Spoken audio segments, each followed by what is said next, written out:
Sitting around the flat at 221B Baker Street, we find ourselves in the company of Dr. John Watson, who sits quite upright in his chair, reading a newspaper and puffing gently on his pipe. Sherlock Holmes stands at the fireplace, one arm resting upon the mantel. He stares deeply at nothing in particular, as if lost in a memory. Suddenly, as quick as lighting a match, his head snaps to the left and his attention is drawn to his partially opened desk drawer. Inside it, an empty syringe. Just as quickly, Watson senses Holmes's thoughts and stares at him disapprovingly. "Watson!" Holmes cries suddenly. "This intolerable quiet will not do. The boredom is deafening." "Holmes, my dear friend," Watson sighs, "you solved the last case not a fortnight ago." "Over 2 months!" Holmes yells out frustratedly. "I solved that case more than 2 months ago, Watson, and little challenge did it give me." Just at this last word, a knock comes at the door, and Mrs. Hudson appears standing sheepishly next to an elderly lady whose posture is stiff and obviously well practiced. "You must be Mr. Sherlock Holmes," elderly lady states curtly, as if stating a plain fact.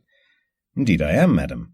And these gentlemen are Dr. John Watson, Mr. Wiggins, and his associates. And you may be?" Holmes asks, his tone somewhere in the range of over-courteous to the point of mocking.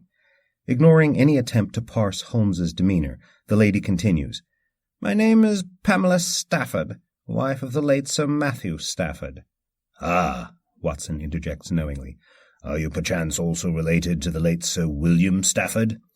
"Indeed, I am his mother." "Please, madam, have a seat," says Holmes. "Sir William died just yesterday morning at his home. He was a barrister of some repute, I believe. The whole thing was in the Times." Watson turns his attention back to Mrs. Stafford. "The paper said he died of a heart attack in his bedchamber at home, is that right?" Wiggins removes a stack of papers from the chair in the corner and shuffles it towards the sitting area for Mrs. Stafford. "Thank you. My son's heart did stop, that is correct. But there is more. He was a timid young man and a paranoid adult. He was thin and shunned exercise, and he was constantly racked with worry. He claimed that he was always ill, though I believe much of the problem was inside his own head. He was quick to temper, especially if anyone told him to buck up or questioned his health. Despite all of this, I do not believe that he died of natural causes. I believe he was killed." At this, Holmes's attention seems to perk up, though his fingers remain planted firmly to his brow. Watson's reaction, however, is much more animated. "My word! What makes you think so, madam? Surely his weak physical condition was Lord Angus Stafford consistent with a weak heart?" "My son may have thought he was frail, but he was also most excellently tended to. My husband, Sir Matthew, died 3 weeks ago after a prolonged illness. Though his death was not unexpected, it hit William particularly hard. For this reason I made sure our family physician, Dr. Hale, looked in on him 3 times each week. William's personal valet, Mr. Hugh Brown, has kept me informed of the results of each of these visits. As of last week, his heart was in excellent condition. As I said, my son was quick to anger, and he did not spare his temper or his frustrations from those around him. This was the reason he never married. It was also the reason he had few friends and more enemies. Though I do not know what could drive a man to murder, I know William was capable of eliciting strong emotion in those around him. For this reason I have contacted you, Mr. Holmes. While Scotland Yard is still investigating the situation, I trust your reputation far more than theirs in matters such as these. I am not an overly emotional woman, gentlemen. The loss of my son so soon after the death of my husband has wounded me greatly. From the moment William was born, his death was something I swore to myself I would never see." Holmes has hardly stirred, looking more statue than man, when suddenly, remaining stock-still, he asks, "Will your husband, recently dead, and your son now leaving no heirs, who stands to inherit your family's estate?" "My younger son, Marcus, and his wife, Anita. I know what you are thinking, Mr. Holmes, and let me put it to rest. Marcus is not capable of killing. He is a flighty young man. He understands little of money or inheritance and cares nothing for titles. He was one of Williams's only friends, despite their difference in ages. But let me ask you a question, Mr. Holmes. Does your interest in the facts around the inheritance mean you will take the case?" Holmes continues to sit blankly, face covered, showing no emotion or interest. "I have heard you are a man who eschews the commonplace, and your position and reputation allow you to select only the most interesting of cases. I was loath to tell you of this final detail, as I believe it is complete nonsense and utterly disconnected to the reality or the death of my son. However, if it is the only way, then so be it. If you choose to pursue this matter, you will no doubt hear from those you interview of the Stafford curse." A solitary eyebrow raises from beneath Holmes's hand. "Mr. Holmes, the Stafford line is an ancient one, dating back hundreds of years through my late husband's family to his Scottish forebears. The tale begins with one of these ancestors, a Lord Angus Stafford, who lived in the Middle Ages. It is said that Lord Angus had come to suspect his wife of being unfaithful. He let rumours poison his mind, and soon began to believe that her unfaithfulness had been going on for many years, and that his firstborn son may not be his own child. One night, in a drunken rage, Lord Angus decided to unleash his punishment for this betrayal. Taking an axe, so it is said, he killed both his firstborn son and his wife. With her dying breath, she denied his accusations. She had only been faithful to him. Here, Mrs. Stafford sighs a heavy sigh.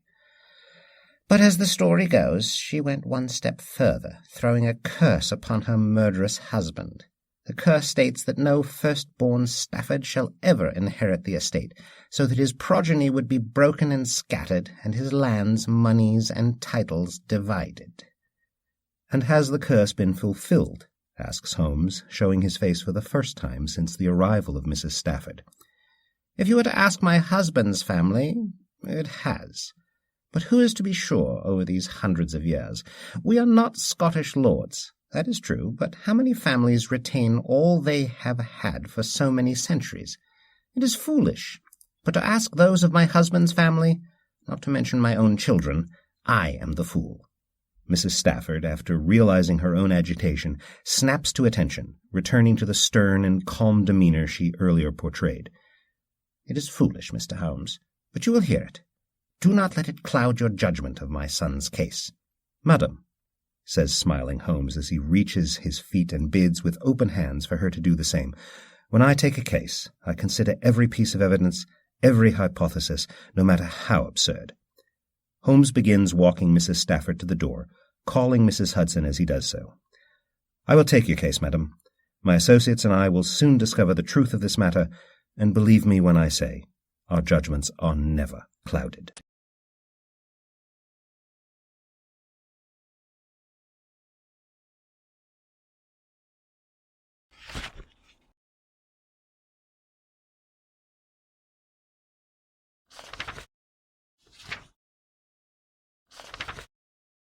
At St. Bartholomew Hospital, we soon meet up with Sir Jasper Meeks, the head coroner. "There's no doubt about it," Sir Jasper informs us. "Madam Stafford was right to bring this to Scotland Yard's attention. Sir William was killed by a massive dose of poison." "Do you know what type of poison, Sir Jasper?"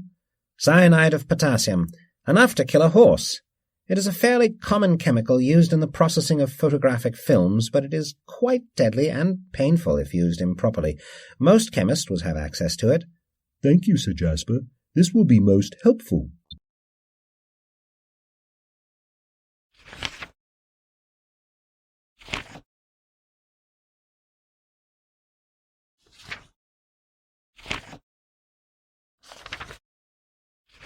Entering the cramped and overfull office of Professor Hall, we squeeze past carefully balanced stacks of paper, heaps of evidence boxes, and piles of accordion files until we reach a desk currently occupied by Mr. Hall himself.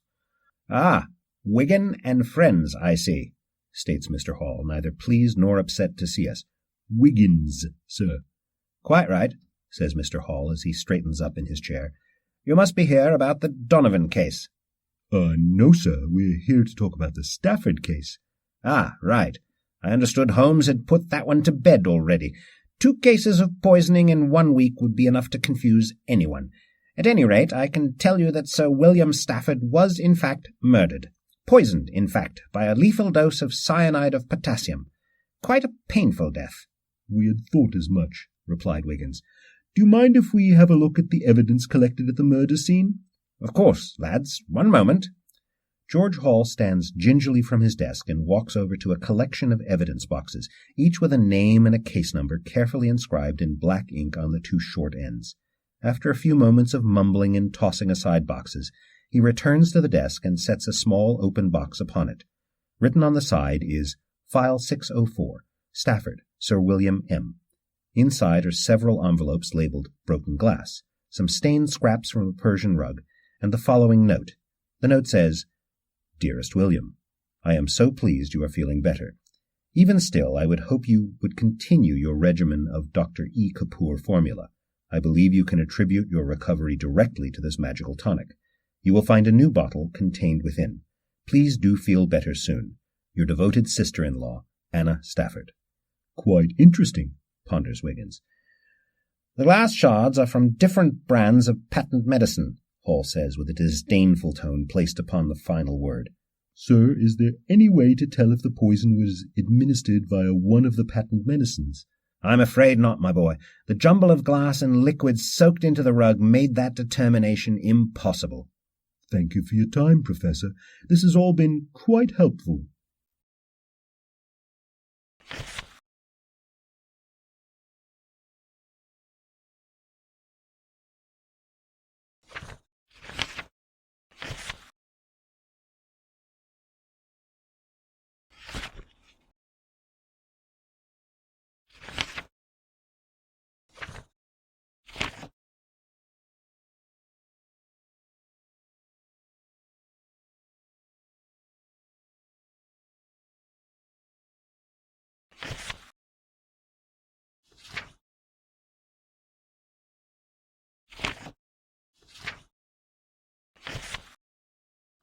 At Inspector Lestrade's Scotland Yard office, we arrive to find only an empty desk staring back at us, and we soon decide to leave. While dejectedly heading back out to the London streets, we are greeted by a friendly shout from behind. Oi, Wiggins! The voice belongs to Inspector Barton, one of Scotland Yard's finest. Wiggins! Boys! He says, acknowledging us with a nod. If you're looking for Inspector Lestrade, I'm afraid you've missed him. A woman's body was found recently and he's gone out to look into it. Gruesome scene, I hear. Do you know where exactly he went, Inspector? Asks Wiggins hopefully. Afraid I don't know the address off the top of my head. The victim was some kind of doctor, I think, though. Says Wiggins. Do you know anything about the death of William Stafford? Ah, a Stafford case. I do not know the details, but Mr. George Hall is very busy with analyzing evidence. Hope this helps, lads. Inspector answers. Much obliged, Inspector. Have a good day.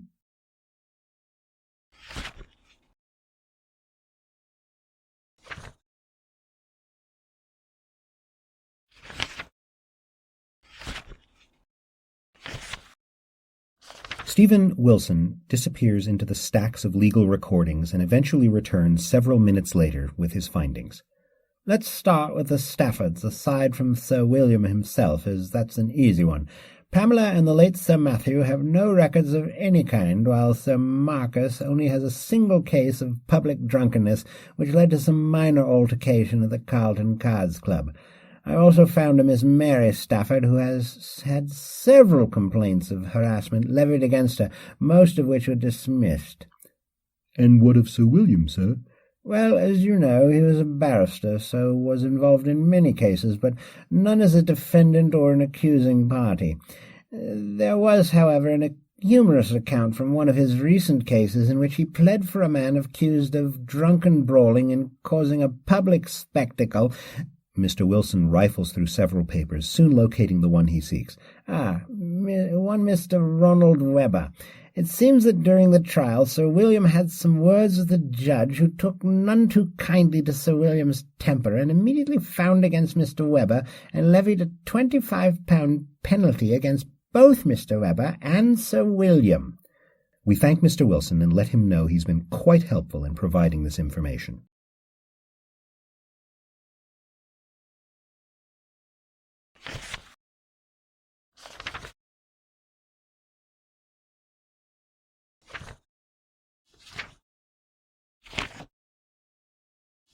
We slowly enter the Diogenes Club with that same uncomfortable feeling the place always seems to bear down upon non-members. Despite our best attempts at silence, every rustle of clothing or squeak of a floorboard is met with a disapproving glare until we make our way to the strangers' room. "How can I be of service to you today, Mr. Wiggins?" asked Mycroft Holmes, breathing heavily but with a smile on his lips and a glint in his eyes. "Well, Mr. Mycroft, sir, we're looking into the death of Sir William Stafford. Do you know anything about him?" "Ah, yes, Sir William Stafford, son of the late Sir Matthew of the Admiralty.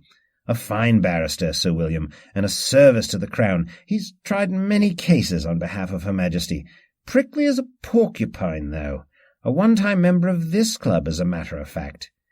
"Did he have any enemies?" "Ha! Enemies, my boy? Scores. Too many to be numbered. I'm afraid I haven't many specifics, but you may want to check with Mr. Stephen Wilson. He was, believe, a favourite solicitor of Sir Williams's." "Thank you kindly, Mr. Holmes. This has been most helpful." "I should hope so, my boy. I should hope so."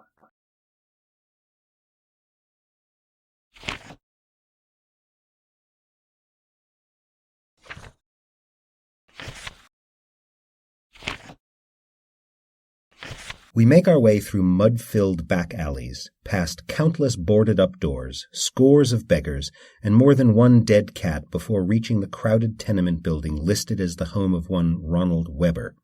Upon knocking at the door, it is quickly opened by a naked child who runs away laughing while he and several others chase a wet dog through the cramped apartment and out a back door. Soon a large pregnant woman reaches the door and shouts uncomfortably close to Wiggins' face. "Was willst du?" "Pardon me, ma'am, I'm—" Wiggins is cut short as the woman turns back into the apartment and screams in a volume formerly thought impossible, "Ronald!" A large, greasy man pushes past the woman, who heads back inside. "Wer bist du?" he snaps. "Excuse me, sir, do you speak English?" "Ja, ich kannst a little bit," he says with the purposefulness of a man searching for the right words. "Are you Ronald Webber?" "Ja." "We're here to ask you about Sir William Stafford." "Pah!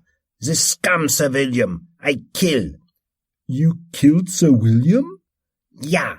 If I see him, ich will kill him." Wait a moment. Did you kill him or will you kill him?" "Ich kann nicht understand. He owed 25 pounds to mir." Ronald snaps, now quite agitated. "Mr. Webber, Sir William is dead." "Och," the man exclaims, obviously surprised. "Now, I never get the 25 pound from him. He speak for me in court when I do nothing. He get mad with the judge and call imbecile, and now Ronald have to pay 25 pound. Does Ronald have 25 pound? The man motions to his surroundings in exasperation. "Maybe ich can try Mr. King again." "Thank you for your time, Mr. Webber," says Wiggins, slowly backing away towards the street. "Ich kann nicht understand," yells Ronald Webber as we slip our way out of his neighborhood. "Maybe," says Wiggins. "I'll let Mr. King know he's in for another visit from Ronald Webber."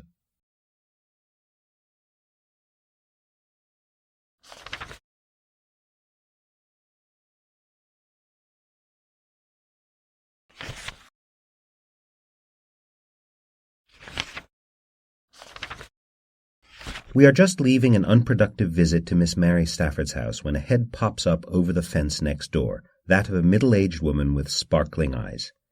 "You looking for Miss Stafford?" "She ain't home," says the woman.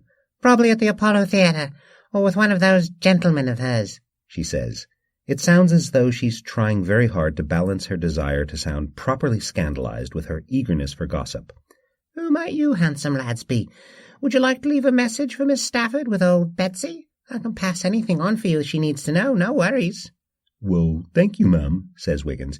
"You see, one of her brothers, Sir William—" "Ooh, the dead one?" old Betsy exclaims.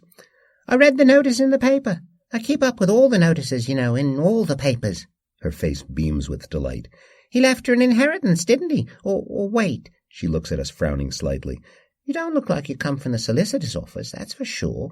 No, ma'am, we haven't. We're actually investigating the circumstances around Sir William's death, and we were hoping to have a visit at Miss Stafford's house. Betsy's eyes grow round at this, and she ducks out of sight. Ma'am? Calls Wiggins. Moments later, there's a sound of a gate swinging open and shut, and the full form of Betsy herself appears before us. She glances around, eyes still wide as saucers, and then leans in for a conspiratorial whisper. Was it Mary? You can be honest with old Betsy. Why do you ask? Wiggins whispers back. Well, you see, there was such a commotion at her house last week that I got concerned and grabbed my cup for listening at the wall, which I only do for her safety, you see, what with all the gentlemen callers and odd bohemian actor people she keeps about herself. Anyway, I grabbed my cup and start listening, but I didn't hear nobody but Miss Stafford herself crashing around and shouting, "I'll kill him! I'll kill him!" I didn't much like the sound of it, but she's a passionate young thing, so I didn't think that much of it at the time. Betsy shakes her head. Wouldn't surprise me none if something bad came of all of it. Play acting at duels and poisonings all the time can't be good for a person's mind. Did you know the Staffords are a cursed family besides? A bad mix. We thank her for the information and head back into the street, wondering what to do with this new knowledge.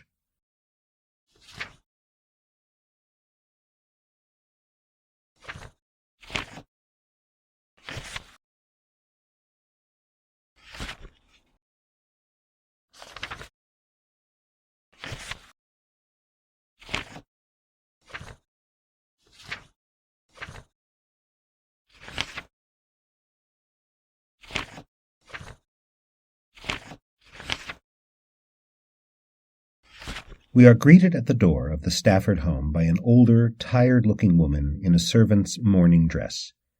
"May I help you?" she asks doubtfully, surveying our little group. Pardon me, ma'am, answers Wiggins, but we're here on behalf of Mr. Sherlock Holmes, assisting in his investigation of Sir William Stafford's death. May we ask you a few questions? Her expression, though no less weary, lights with sudden understanding, and she steps back to allow us inside. "Please, come in," she says. "I am Mrs. Glass. Madam Stafford informed me that she would be contacting Mr. Holmes about all this. I suppose he has taken the case, then." As Mrs. Glass shows us into the parlor, Wiggins is the first to speak. "We're sorry to disturb you, ma'am. This must be a difficult time for the household." She nods. "Only 3 weeks ago Sir Matthew passes away, which was bad enough, if not wholly unexpected, and then poor Sir William. It's been very hard on my mistress." "You know why your mistress contacted Mr. Holmes? Do you think Sir Matthew's death has anything to do with Sir William's?" "No, at least if you mean to ask if someone might have wished to do him harm. Sir Matthew was not a young man, some 15 years older than my mistress, and he was never strong, even in youth. Inevitabilities of the human condition have been rather visible on the poor man for some time now, and he was quiet and well-liked besides. You can ask anyone at the Admiralty, and they'll say it's so. He worked there for many years." She glances down at her lap. "Always kind to the house staff during the holidays as well," she added quietly. "Do you think we could look at the room where Sir Matthew passed away?" Mrs. Glass appears a little surprised at the question. "Certainly, if you wish, but I should tell you that the room has been much changed since that sad day. You may wish to consult with the family physician, Dr. Hale, if you want to know anything more about Sir Matthew's final circumstances." "Thank you, ma'am. And how about Sir William? Would someone wish him harm?" "Sir William." She stops and sighs. "I have known the children all their lives. Sir William was always—" She barely suppresses a grimace as she gropes for a description. "Particular," she finishes diplomatically. "And he was the only child in this house for nearly 10 years, which perhaps allowed him to become too accustomed to having things as particular as he pleased, until Mr. Marcus came along. Luckily, Mr. Marcus was not much like his older brother. Mr. Marcus was always a happy-go-lucky child, Never a care in the world. Well, except perhaps for worrying what others thought of him. He would do anything to win someone else's approval.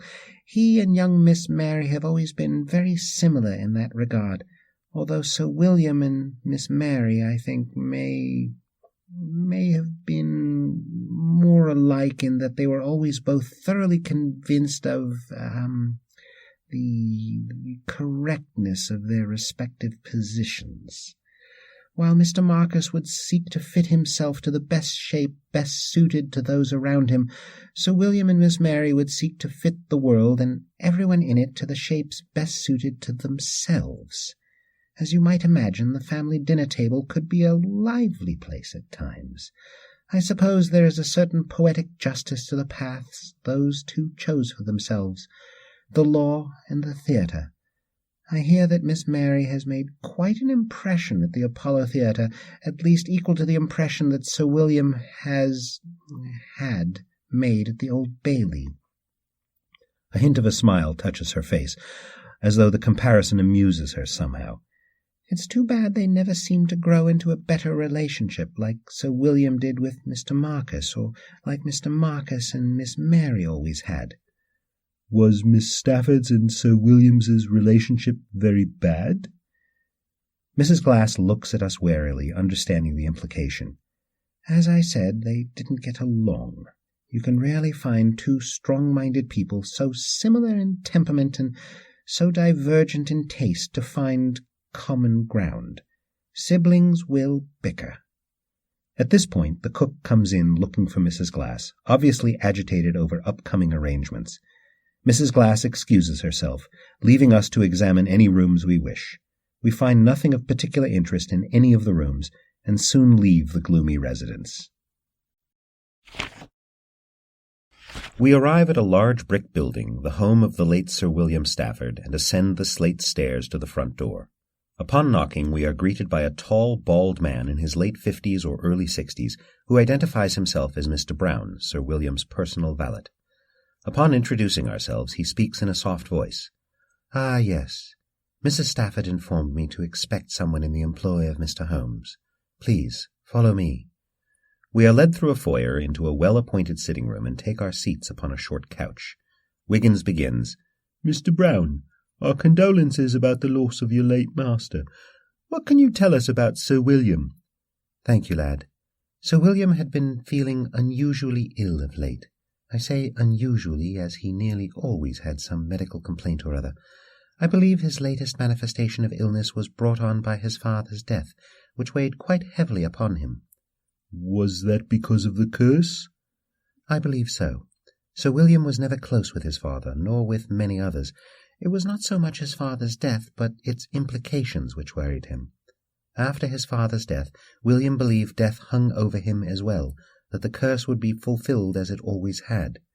"Do you believe in the curse, then?" "What I believe has no bearing on my service to Sir William. That said, I did try to reassure him that we live in a time of science and medicine, and that superstition was best left in the past." "Did that help?" "Not a whit.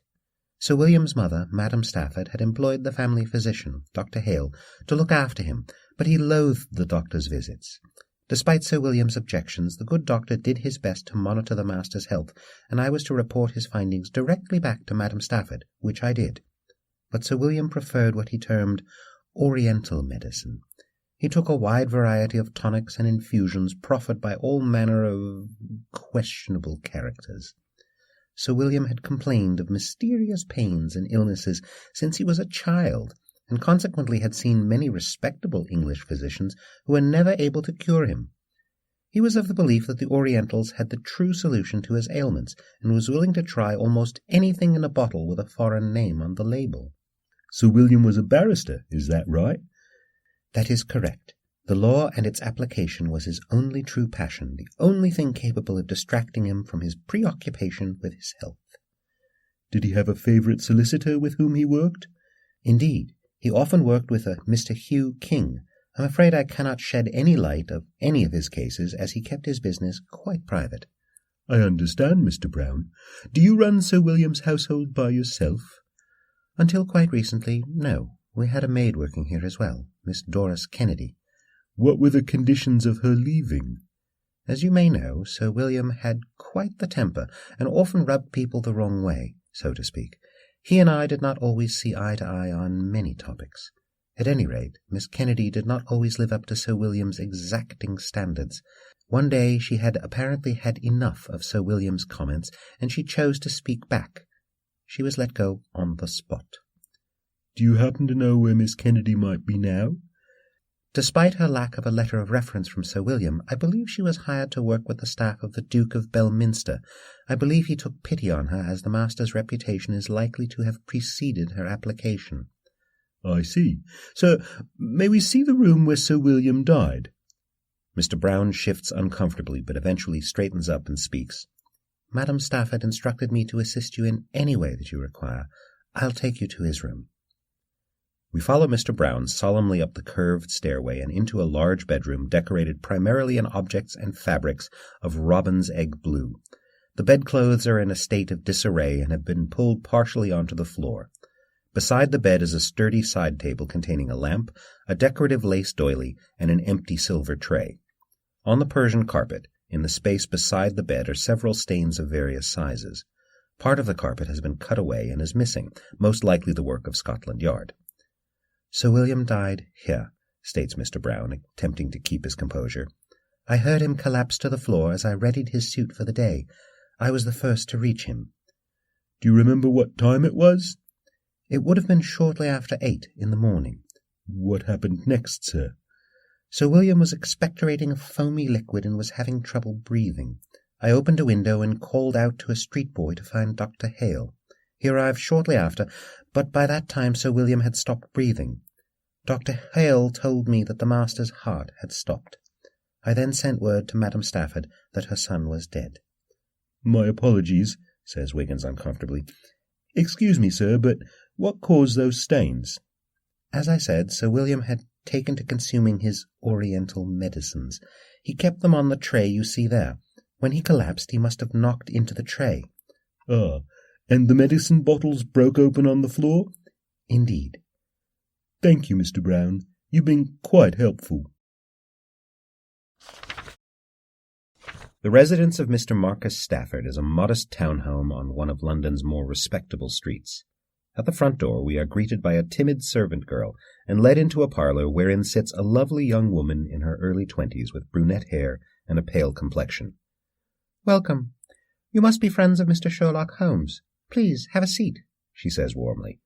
I'm afraid my husband is out on business. I am Mrs. Anita Stafford, Marcus's wife. It's all right, missus, says Wiggins cheerfully, but do you mind if we ask you a few questions? Of course, replies Mrs. Stafford, her smile perfectly intact. But I'm not sure how useful my answers will be to your investigation. Thank you, ma'am. You said your husband is out on business. May I ask where he might be? He is at the office looking over some paperwork for his associate, Mr. Larry Perkins. They are equal partners in the Court Line Shipping Company. What can you tell me about your husband's relationship with his late brother? Marcus, you must understand, is a caring soul. He's very emotional and wears his heart on his sleeve, and more than anything he wants to get along with others. He couldn't be anything less like his brother. William could be rude and cold and unpleasant, and to be honest, even cruel with his words. But Marcus's kindness always ruled over William's roughness. I would go so far as to say William had but 2 friends in the world, one of whom was my husband. And the other friend, ma'am? Oh, that would be Sir Alfred Turner. The 3 have known each other for many years through the Carlton Club. They met there often to play cards. Do you know anyone who might want to kill Sir William? You have no doubt heard from others beside myself of his reputation. Let us say that with Sir William Stafford as an eldest son, the Stafford curse was bound to come true, one way or another. And what of your relationship with your brother-in-law? For a moment Mrs. Stafford's expression darkens, and then just as quickly returns to its former brightness. I've had my problems with William in the past. I don't believe he understood his brother. As I said, he could be quite cruel, even to Marcus. Can you give an example? Marcus has never been good with money.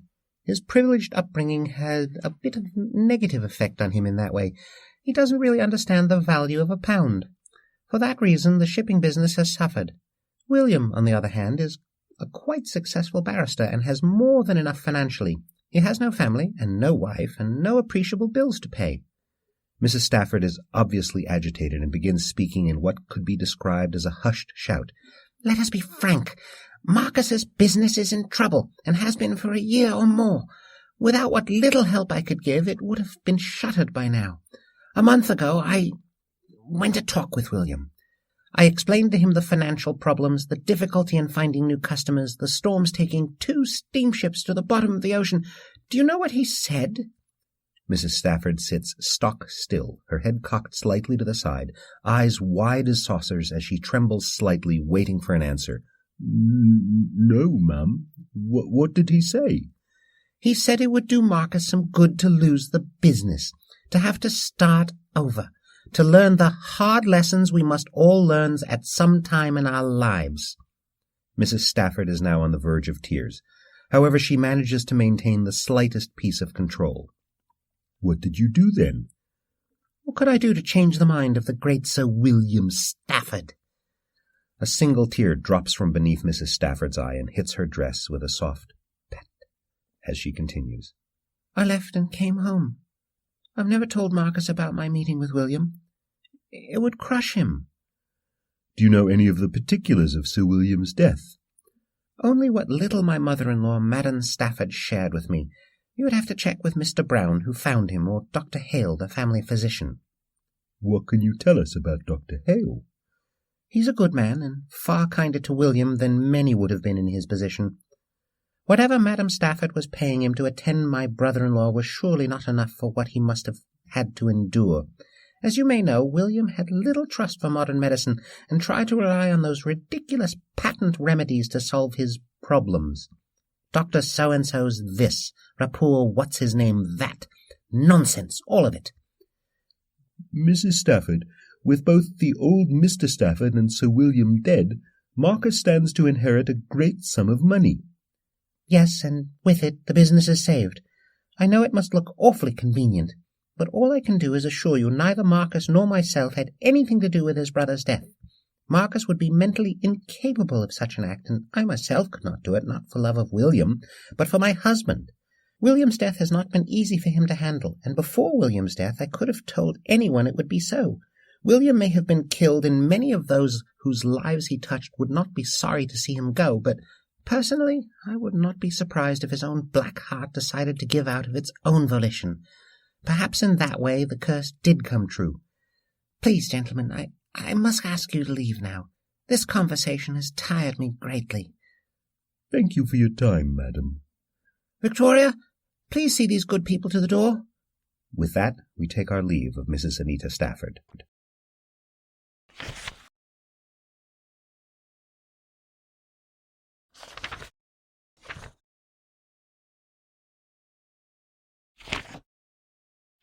The sign above the door of the stout brick building front reads, Dr. Edwin Hale, M.D., and after Wiggins' quick melodic knock, the man himself appears. Dr. Hale is quite tall and sports a long hooked nose, on the end of which are perched a tiny pair of pince-nez eyeglasses. Hello, Doctor. We're with Mr. Sherlock Holmes, the detective. We're investigating the death of Sir William Stafford. Humph, the doctor snorts.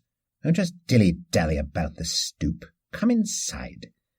The doctor leads us curtly into his parlour. He is still wearing his white coat and carries with him a black attaché case, which he sets carefully on the floor near the leg of his cherry-wood desk. He takes a seat and bids us to do so as well. What do you wish to know? You are the Stafford's family doctor, is that correct? Yes, I am. So you looked after Sir Matthew as he was dying?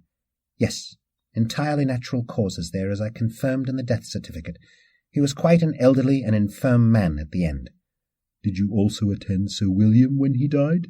Yes, I did, very quickly afterwards. I was having my breakfast when a local boy barged in through the front door, telling me I was needed quickly at Sir William's home. When I arrived there, Sir William was on the floor next to his bed, surrounded by broken glass and strange-smelling liquids. His valet, Mr. Hugh Brown, was there. Sir William had stopped breathing, and when I checked for a pulse, I knew it was already too late. His heart had stopped. What did you do next, sir? I told Mr. Brown to contact Sir William's next of kin, his mother, Madam Pamela Stafford. Mr. Brown then began to clean up. He picked up a tray as well as some pieces of glass, but I had him stop, as I suspected foul play. When Mrs. Stafford arrived, I explained to her my suspicion, and she agreed. We then found an officer who contacted Scotland Yard. What made you think Sir William's death wasn't natural? I've been attending to Sir William for years now, at the behest of his mother. After his father's death, Mrs. Stafford asked me to check in on Sir William 3 times per week for a very generous sum. For the past 3 weeks I have done so. Sir William complained of all manner of illnesses, however they were, almost to a one, fabrications of his worried mind. Sir William was fit as a fiddle, as they say. There is no natural internal process which would cause the complete shutdown of the cardiovascular system I observed in Sir William. What do you think happened? Do you think it was the curse? Sir William was poisoned. Of that I have no doubt. This family has been through quite an ordeal in the past month. All 3 of the Stafford children have well more than their fair share of faults, but it is still tragic. As for the curse, well, it did come true, didn't it? If I may ask, sir, what is your take on Sir William's siblings? Asks Wiggins. Mary. She's the youngest. She's, well, Mary. I do not see how she could possibly involved in this mess. However, I'll leave the detective work to you. She lives at 45 Charing Cross Road. And then he chuckles, adding, the theatre district, of course. And what of Marcus? There are probably many Londoners who will not shed a tear for the death of Sir William Stafford. That said, I believe the murderer is closer to home. I would question those who will most immediately benefit from his death. And those would be? Mr. and Mrs. Marcus and Anita Stafford.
Though he finds our request unusual, the butler at the home of the Duke of Belminster eventually grants us leave to speak with Miss Doris Kennedy. The maid is a shy, frail girl, not one who would stand out in a crowd, and far more likely to blend into the woodwork. Mr. Wiggins, I did work previously for Sir William, but I don't like much talking about it. The girl speaks with a thick Irish accent. And why is that, Miss Kennedy? I'm sorry. It wouldn't be my place to speak ill of my betters or of the dead, least of all in someone killed by a curse. At any rate, I ended my employment there 2 weeks ago. I understand. We believe someone may have murdered Sir William. Do you think someone in the family could have been involved? My word, no. Sir William's family were the most devoted to him, Lord knows why. Why, even his sister-in-law, Mrs. Anita, used to send him tonics to help him feel better. For the better part of a month before I left, she'd been sending him one of those medicines regularly. Do you remember which one? Oh, I'm afraid I couldn't say. He took so many of them. Miss Kennedy, can you think of anyone who might want to hurt Sir William? I'm afraid not, begging your pardon. Maybe you could check with that Mr. Wilson. He came over quite often on business.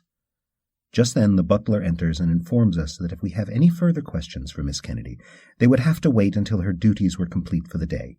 Letting the 2 of them know that we have enough, we see ourselves out through the servants' door.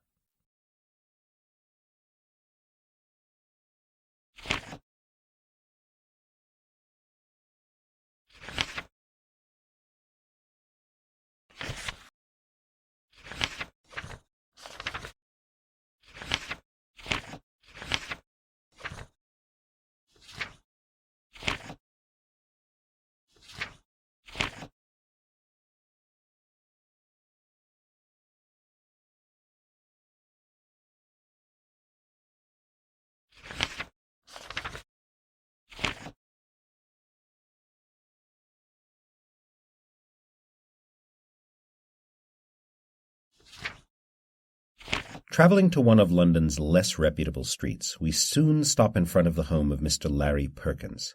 A shadow moving past the window seems to indicate someone is home, so Wiggins is persistent in his knocking at the door despite the lack of a quick answer.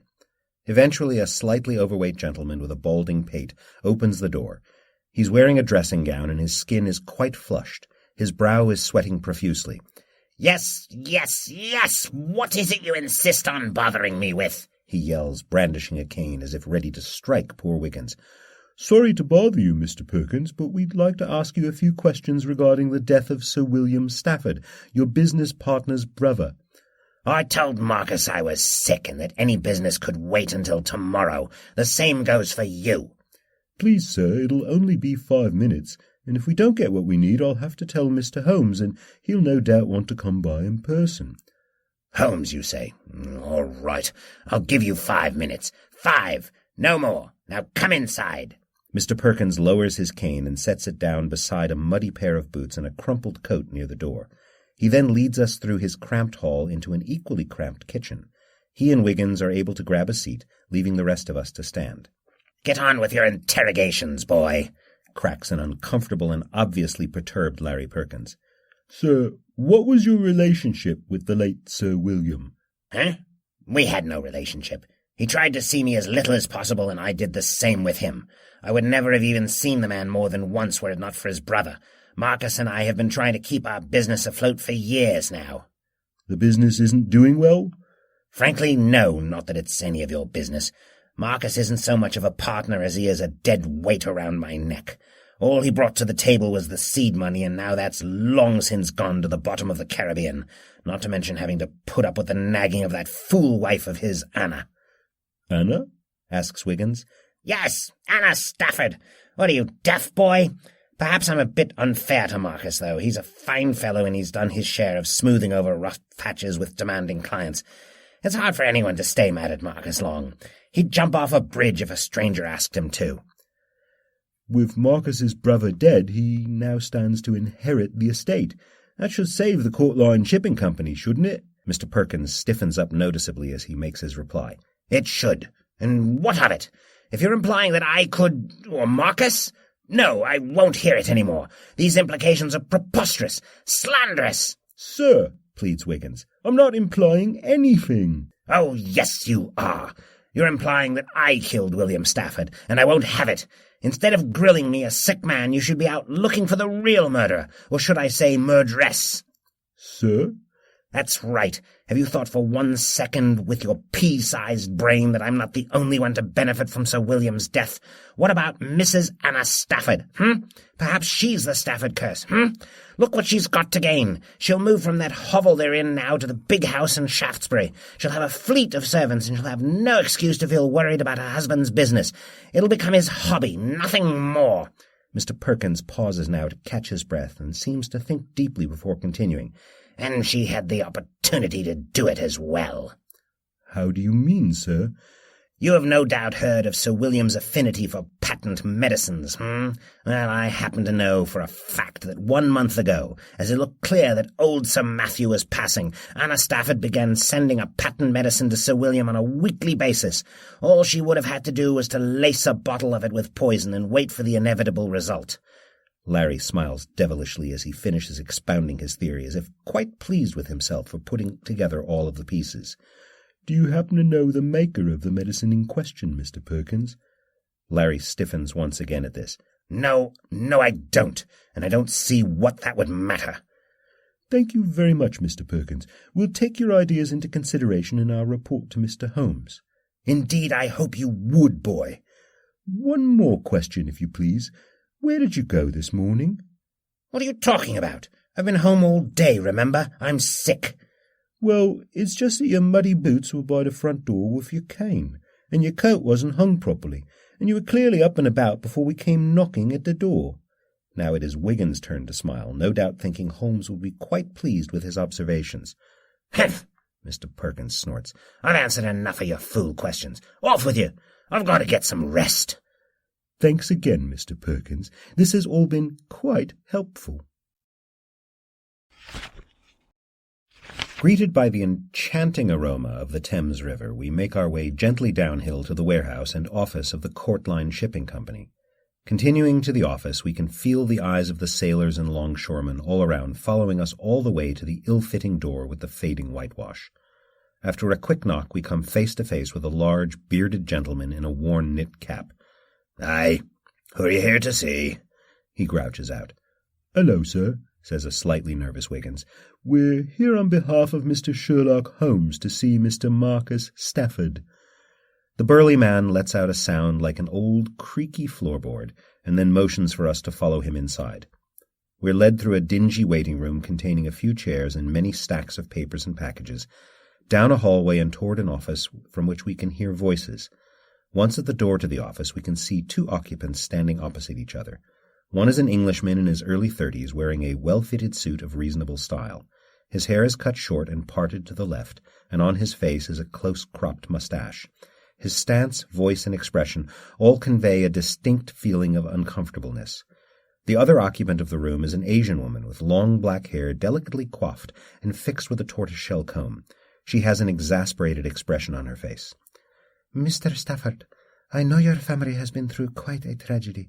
However, we need this silk shipment for an important customer. He demands large quantities of high-grade silk." "Miss Tanaka," pleads the man, desperate to be free of this situation, "I'm afraid I simply can't help you today. My partner, Mr. Larry Perkins, handles all of the shipment and storage information. He's ill today, but he assures me he'll be in first thing tomorrow morning. You must tell your sister there's nothing to be done until then."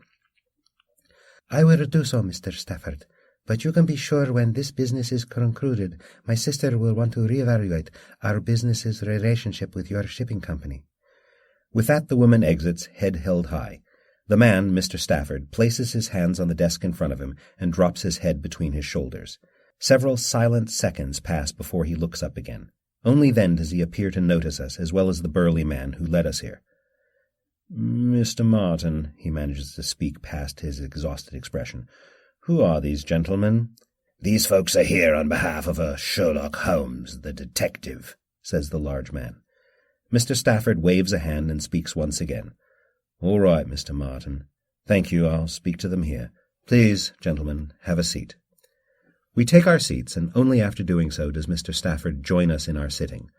"I must apologize to you. I've been under an awful strain since the happenings of yesterday." Mr. Stafford manages to gulp down a lump in his throat, but is obviously shaken up. "If you please, Mr. Stafford, we have some questions we'd like to ask you about what happened to your brother." At this Mr. Stafford convulses slightly, but he instantly regains his composure. "I'll help however I can." "Thank you, sir. You and your brother were very close, were you not?" "Yes, very close. Not so much as children, given our difference in ages, but as adults we became the best of friends. I would even venture to say that besides me, William only had one other friend." "You mean Sir Alfred Turner?" "Yes, I met Alfred at the Carlton Club. We got along so easily, and I just knew my brother would like him. It took ages to get William to join us for a game, but once he did, we three were the truest friends in the world from that moment on." For the first time since our arrival, a smile penetrates Marcus's face. "So William could be off-putting to some people, is that right?" "William was... You see, other people, they don't understand William the way Alfred and myself do. It doesn't surprise me that people don't like William, but that's because nobody takes the time to get to know him. He's really a generous soul, and so full of knowledge and advice. He was a good man and a good brother." "What was your wife's relationship with Sir William like?" "You see what I mean? Anita, she never got to know William. Maybe they're too much alike. They're both so smart and good with business. These things." Marcus grabs a handful of papers from his desk and brandishes them aloft. "I'm no good with these things, but those two know their facts and figures.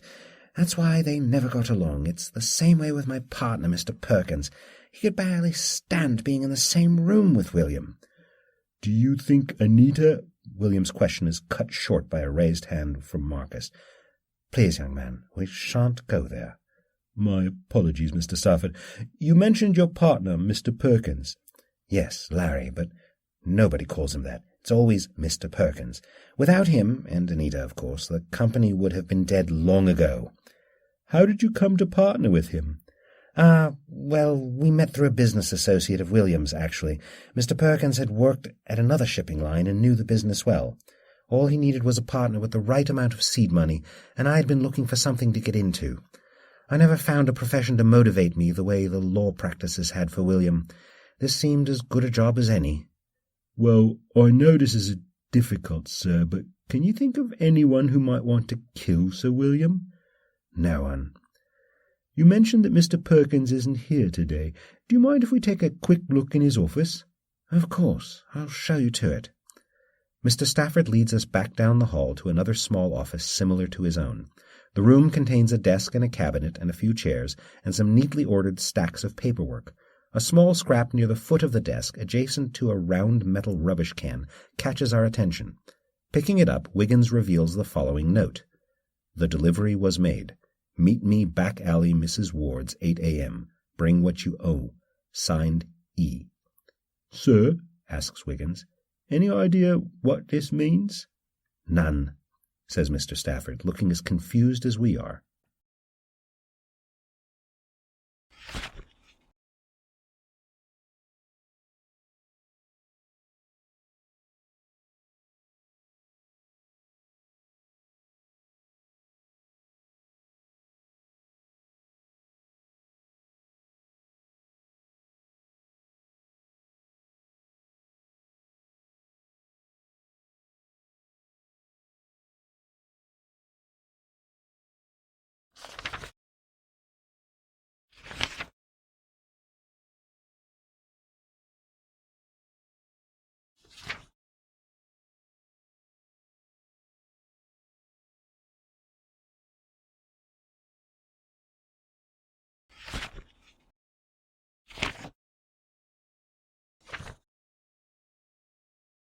At the bustling centre of London's system of justice known as the Old Bailey, we meet with an apparently quite busy Henry Dickens. Master Wiggins, Mr. Dickens says distractedly, you can have 2 minutes' time, no more. I'm afraid I'm already running late for an appointment. Thank you kindly, Mr. Dickens. I'll get right to the point. What can you tell us about Sir William Stafford? Aha, my boy, Dickens chuckles. I said you had 2 minutes, not 2 days. The stories I could tell of Sir William... Well, how about anyone who might have had it out for him? A business associate, a client, a family member? Any of the above, young Wiggins, Mr. Dickens shouts to us as he makes his way down the hall with some speed. Take your pick!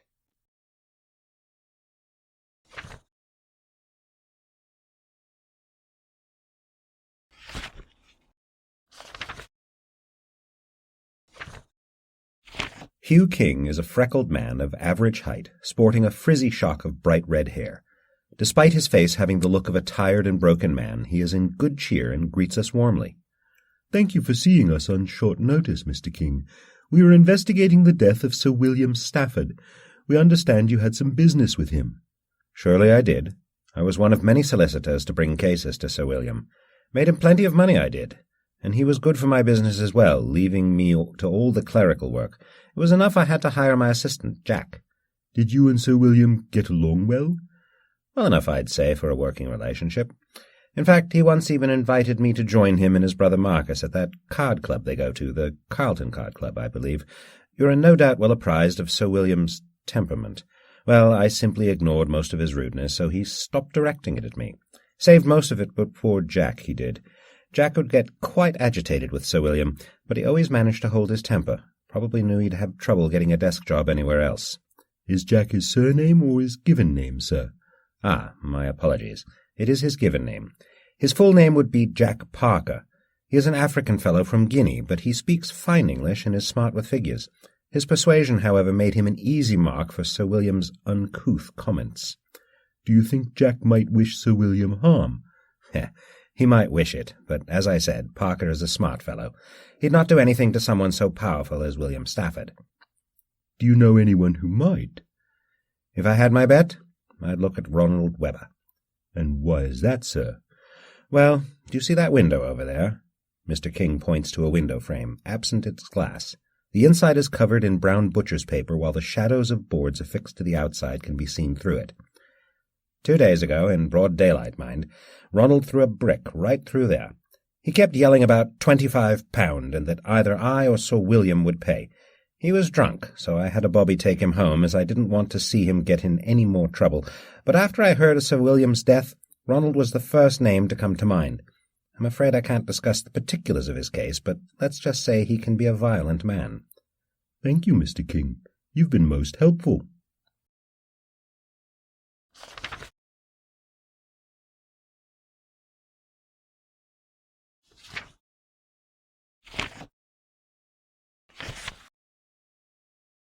At the lavish home of Sir Alfred Turner, we are greeted by an elderly butler with a shambling gait, who exudes the curious and unpleasant odor of stale coffee and cheap cigars. He leads us with no apparent haste into the drawing-room of Sir Alfred, who sits upon a settee, drinking a cup of tea and reading from a canvas-bound volume with a red leather spine. "Guests, sir," wheezes the aged butler. "Master Wiggins and company." "Thank you, Chauncey," replies the young, handsome, and smartly dressed Sir Alfred as he removes his reading glasses.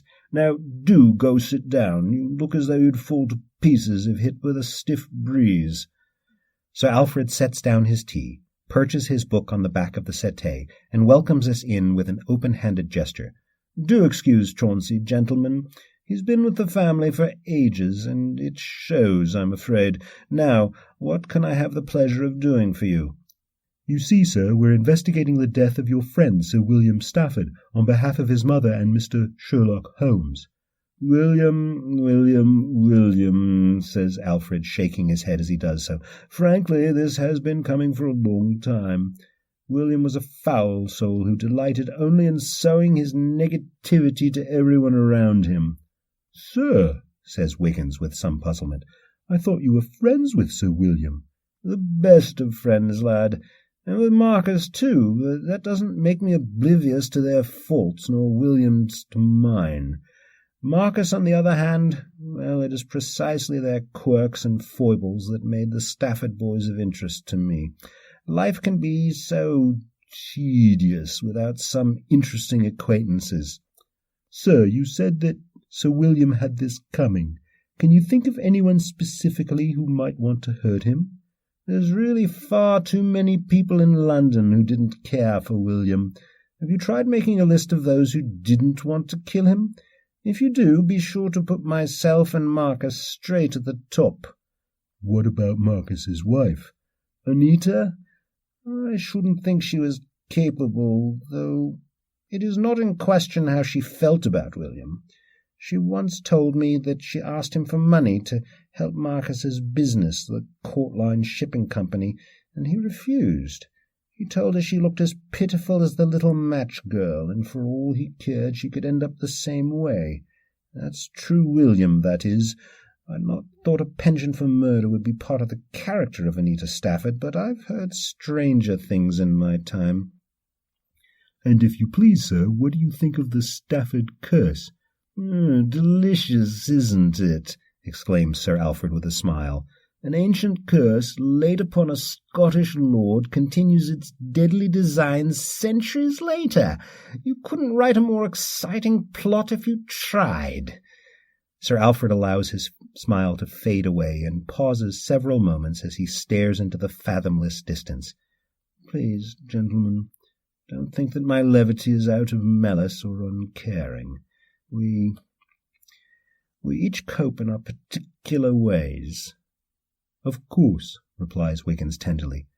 "Thank you for your time, sir."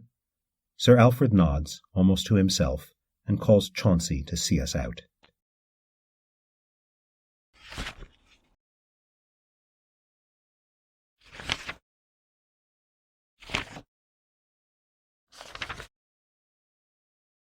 "Out of here, lads!" shouts a voice from behind the closed door of the Carlton Card Club. "We don't need you around. Besides, we're closed." "Please, sir, we're working on behalf of Mr. Holmes." After a short pause, we're greeted once again by the same voice. "Mr. Sherlock Holmes?" "One and the same, sir, begging your pardon." With the sound of a metal latch being removed, the door is opened to us and we are greeted by a jolly-looking, round-faced man. "Well, my boy," says the man to Wiggins in a friendly tone, "why didn't you say that before?" The man leads us inside through a richly, if gaudily decorated entry room, past a coat check, and beyond an ornately carved wooden bar to a circular table directly adjacent to a small stage. Taking some of the inverted chairs down from a table, he bids us to sit, and in a sweaty huff relishes doing the same himself.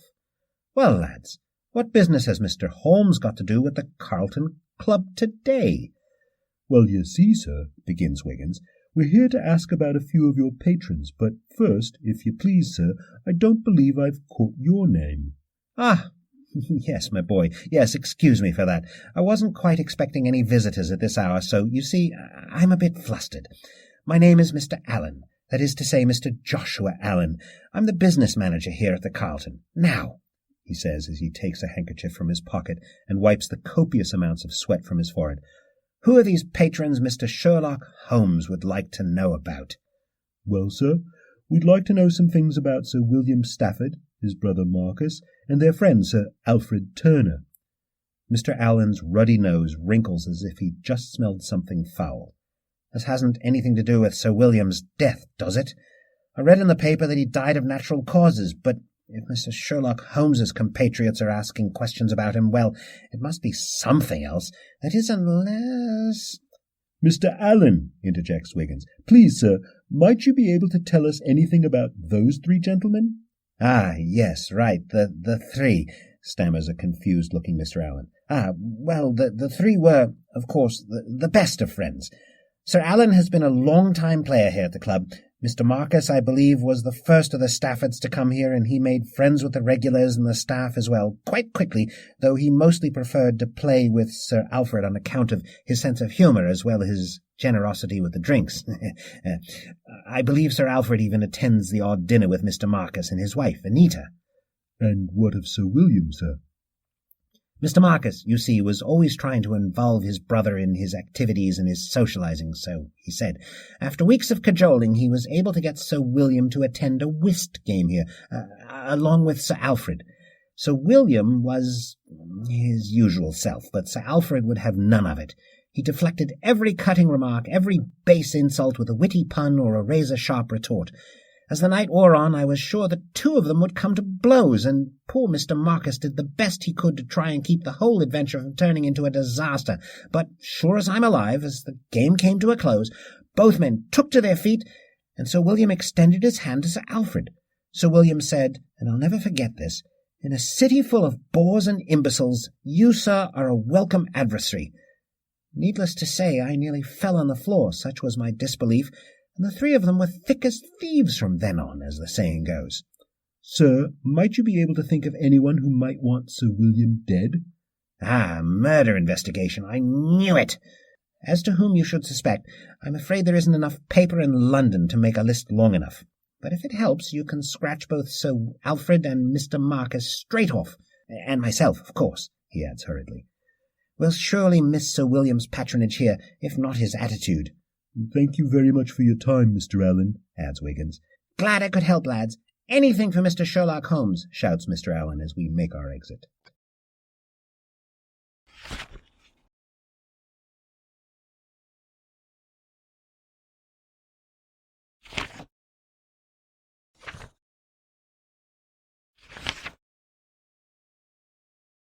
We peer in the windows of the Ford and Johnson photography studio as Wiggins reads the sign on the door.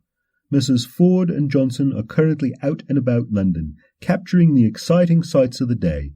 Join us in our travels in your favourite newspapers, the London Times, the Illustrated London News, the Police Gazette, the Daily Telegraph."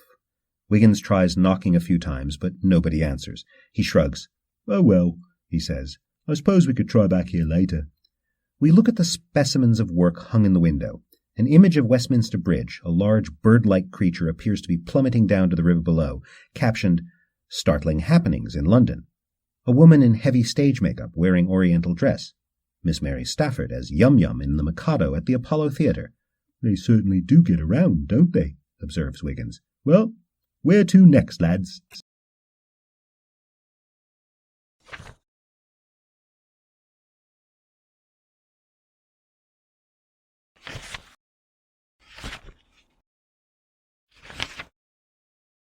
At the Apollo Theatre, we ask where we might find Miss Mary Stafford. With an inscrutable smirk, a man jerks his thumb towards a dressing room, where we find a woman in her late 20s, dressed in an elegant evening gown, focused intently on her reflection in a large mirror, as she twists and pins her hair into an elaborate style. Miss Stafford? Asks Wiggins. She continues her work. No answer is forthcoming. Wiggins clears his throat. Miss? With a forceful placement of the final hairpin, her hands stop moving, then slowly lower to the dressing table. She smilingly appraises her coiffure, turning her head this way and that. Then her eyes flick to our position in the mirror. As Wiggins is about to speak again, she abruptly pivots towards us and half sits on the dressing table, one hand absently reaching up to steady the work of architecture atop her head as she bats her eyes at us, placing her other hand over her heart. "What? Has Philip sent you, the dear man?"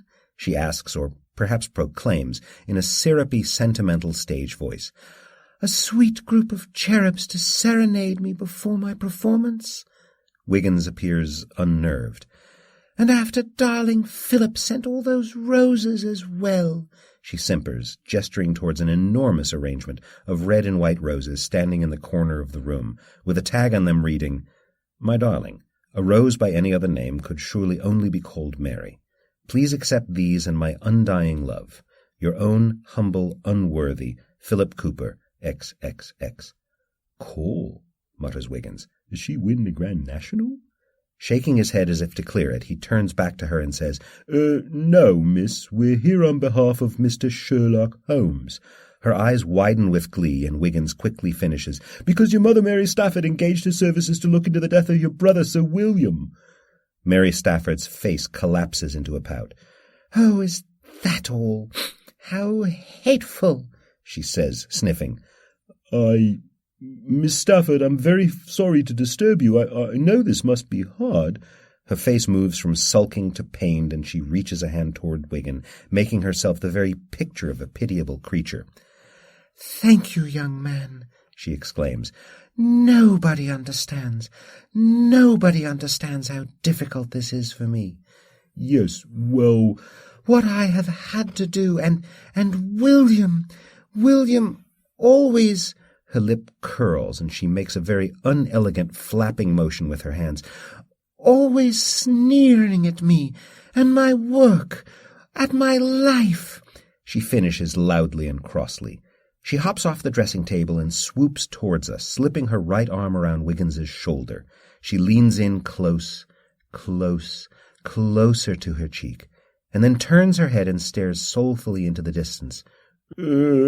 Tries Wiggins. "William," she says darkly, "was always ruining everything. I swore I'd give him his comeuppance," she says, suddenly spinning Wiggins to face her. Her nose is barely an inch from his. She stares into his eyes with the intensity of a mad prophet, and he stares back into hers with the fear of one who is being stared at by a mad prophet. "And here you are, prepared to bear witness on the eve of my triumph." She releases him and sinks to the floor, one hand over her heart, and continues quietly, "But all is now ruined for me. Ruined." Wiggins seems to pull himself together and gives us a significant look. "Now, see here, Miss Stafford, do you mean to tell us that you've done harm to Sir William Stafford?" She screws up her face and stares at him as if he's just asked if she wanted a sardine placed in her hair. "What?" she asks irritably. "Why on earth would I do a thing like that? How is that supposed to help anything?" "Well, you just said—" Yes, she continues, getting to her feet and dusting off the knees of her dress. "Tonight was to be my triumph. He would finally be forced to admit that I deserved his respect. My opening night, a dramatic role at last. The critics are sure to be in attendance." She straightens and looks bitterly at Wiggins. "And then he dies. Surely to spite me, since it seems to be even in death he must steal all my attention." She fumes and then whirls abruptly on Wiggins again. "Well," she snaps, "I heard from Mamma's housekeeper that Mamma was going to have William's death investigated. Who did it?" "Well, miss—" "I must know who holds me in such contempt that they would do this to me. Unless—" and the faraway look is returning to Mary Stafford's face as she gazes at the roses. "Oh, no." "Miss Stafford?" "Philip, my dear, sweet man," she murmurs, touching a rose. "So desperate for my attention since we starred together in the Mikado. You know how William vexed me. Would you really have gone to such lengths to win my heart?" She poorly stifles an inauthentic sob at this point. There, miss," says Wiggins, patting her shoulder uncomfortably. "The silly, headstrong boy. But the show must go on." She bites her lip, seeming to come back to herself a bit. "Unless it was Greg, I suppose." "Greg? Greg who?" "Oh, Gregory Ford, my on-again, off-again paramour," she says in a self-satisfied manner. She goes to her dressing table and pulls out what looks like a piece of paper out of a drawer. "He is a man who knows how to appreciate beauty, who desires the finer things in life." She passes the paper to Wiggins. It turns out to be a photograph of herself, with the legend Ford and Johnson Photography Studios, 34 Victoria Street, along the bottom. She insists that Wiggins keep the photograph and extracts a dubious promise from him that he will attend one of her performances before we manage to beat a hasty retreat from the Apollo.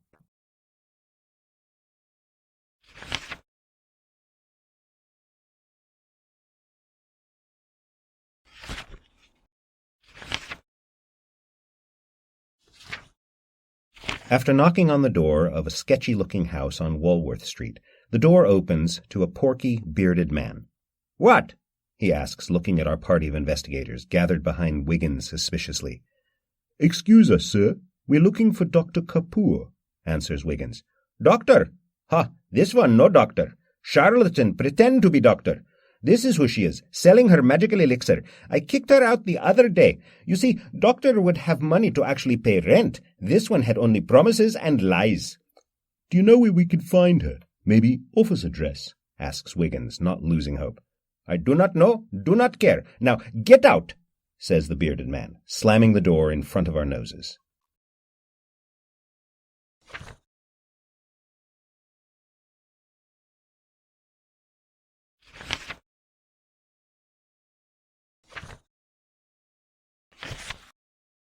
We meet Mrs. Victoria Ford, the lovely young wife of Gregory Ford, who informs us that her husband is not at home. She pauses and adds, "I believe he would be heading to St. Thomas Hospital today."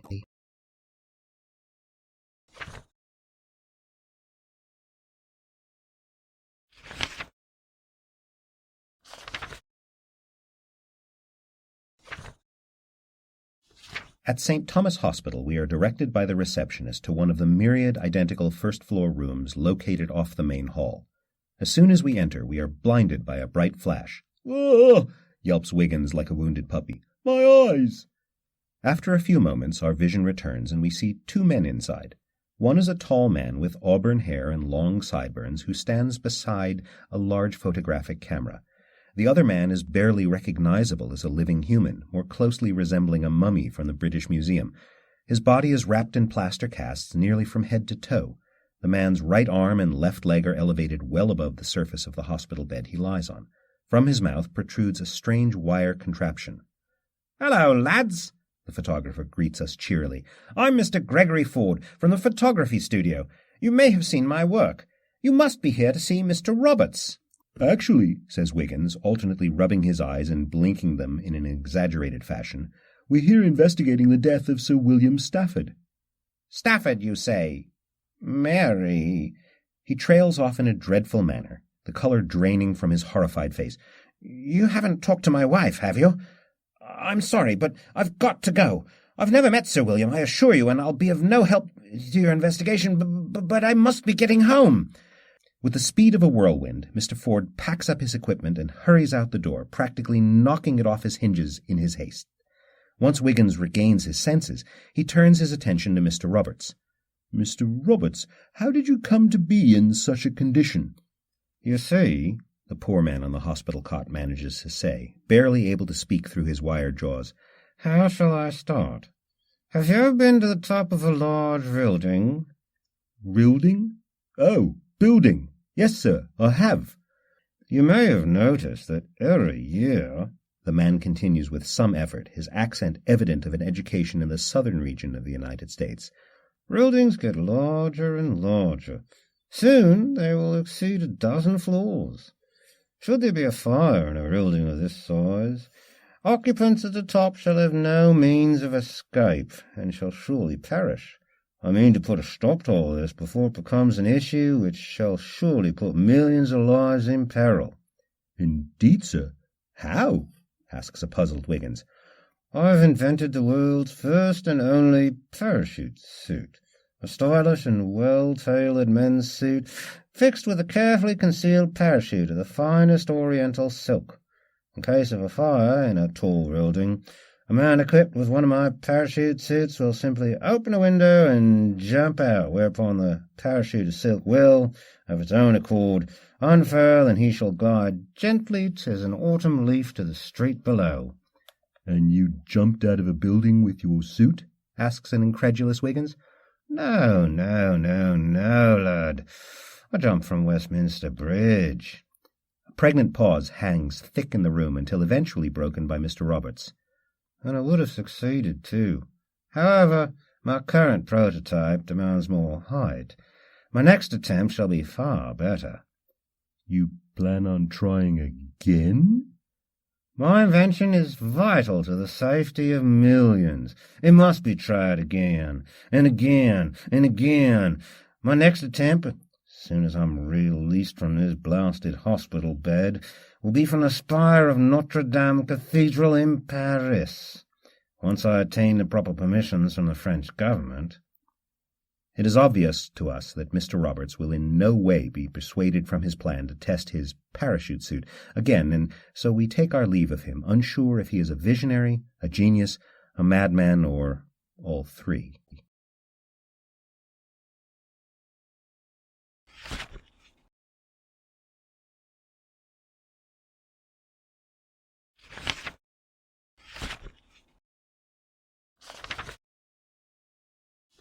Richard Johnson greets us eagerly in spite of his sniffling and coughing. Yes, Ford is the one truly out and about today. Unfortunately for me. Holmes's boys, eh? He croaks, gesturing us onto a couch in his sitting room as he turns up one lamp, douses another, and opens the curtains in the large street-facing windows. I don't suppose... Might I take your photograph since you're here, for posterity? Wiggins looks uncertain. You could have miniatures for your, mothers, he goes on, glancing at us, frowning and reclosing one curtain. Well, I suppose so, sir, answers Wiggins, if we can ask you a few questions. Johnson's eyebrows go up, though whether this is from curiosity or an impending sneeze, we can't be sure. We were investigating the death of Sir William Stafford. He may have been poisoned. Wiggins's eye is caught by a small receipt slip on Mr. Johnson's coffee table from Gibson & Sons. It reads, Ford and Johnson, No. 34 Victoria Street, cyanide of potassium, March 25th, paid in full. Cyanide? Asks Wiggins. Isn't that a poison? Only if you eat it, answers Johnson as he positions a camera in front of us. You want to know about professional hazards, then? Well, Sir William was an unpopular barrister, observes Wiggins. Johnson's laugh dissolves into a cough. I meant my profession. Photographers use cyanide of potassium to develop photographs. Some say that sodium thiosulfate will do just as well, but... He waves a hand dismissively. My partner, Ford, must have left that receipt when he dropped by earlier. He handles the chemists for the most part. Johnson finishes absently as he dabs his nose with a handkerchief and adjusts something on the camera. I see, says Wiggins. Did you know the deceased? No, never met him. Mr. Johnson can't help but notice the disappointment of some of our faces. He looks slightly uncomfortable. Well, I've never met him, speaking only for myself. Sir, Johnson clears his throat uneasily.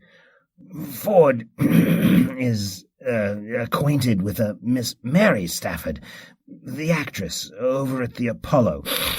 Mr. Johnson fiddles with the camera a little more. Perhaps you've seen some of his work. He's photographed her on many occasions, in costume, that is. I mean for her roles, at the theatre. Promotional work, you see. Did he ever meet Sir William? Mr. Johnson looks uncomfortable.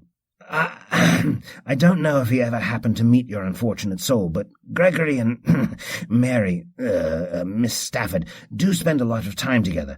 For the photography, he adds hurriedly. Now, hold still.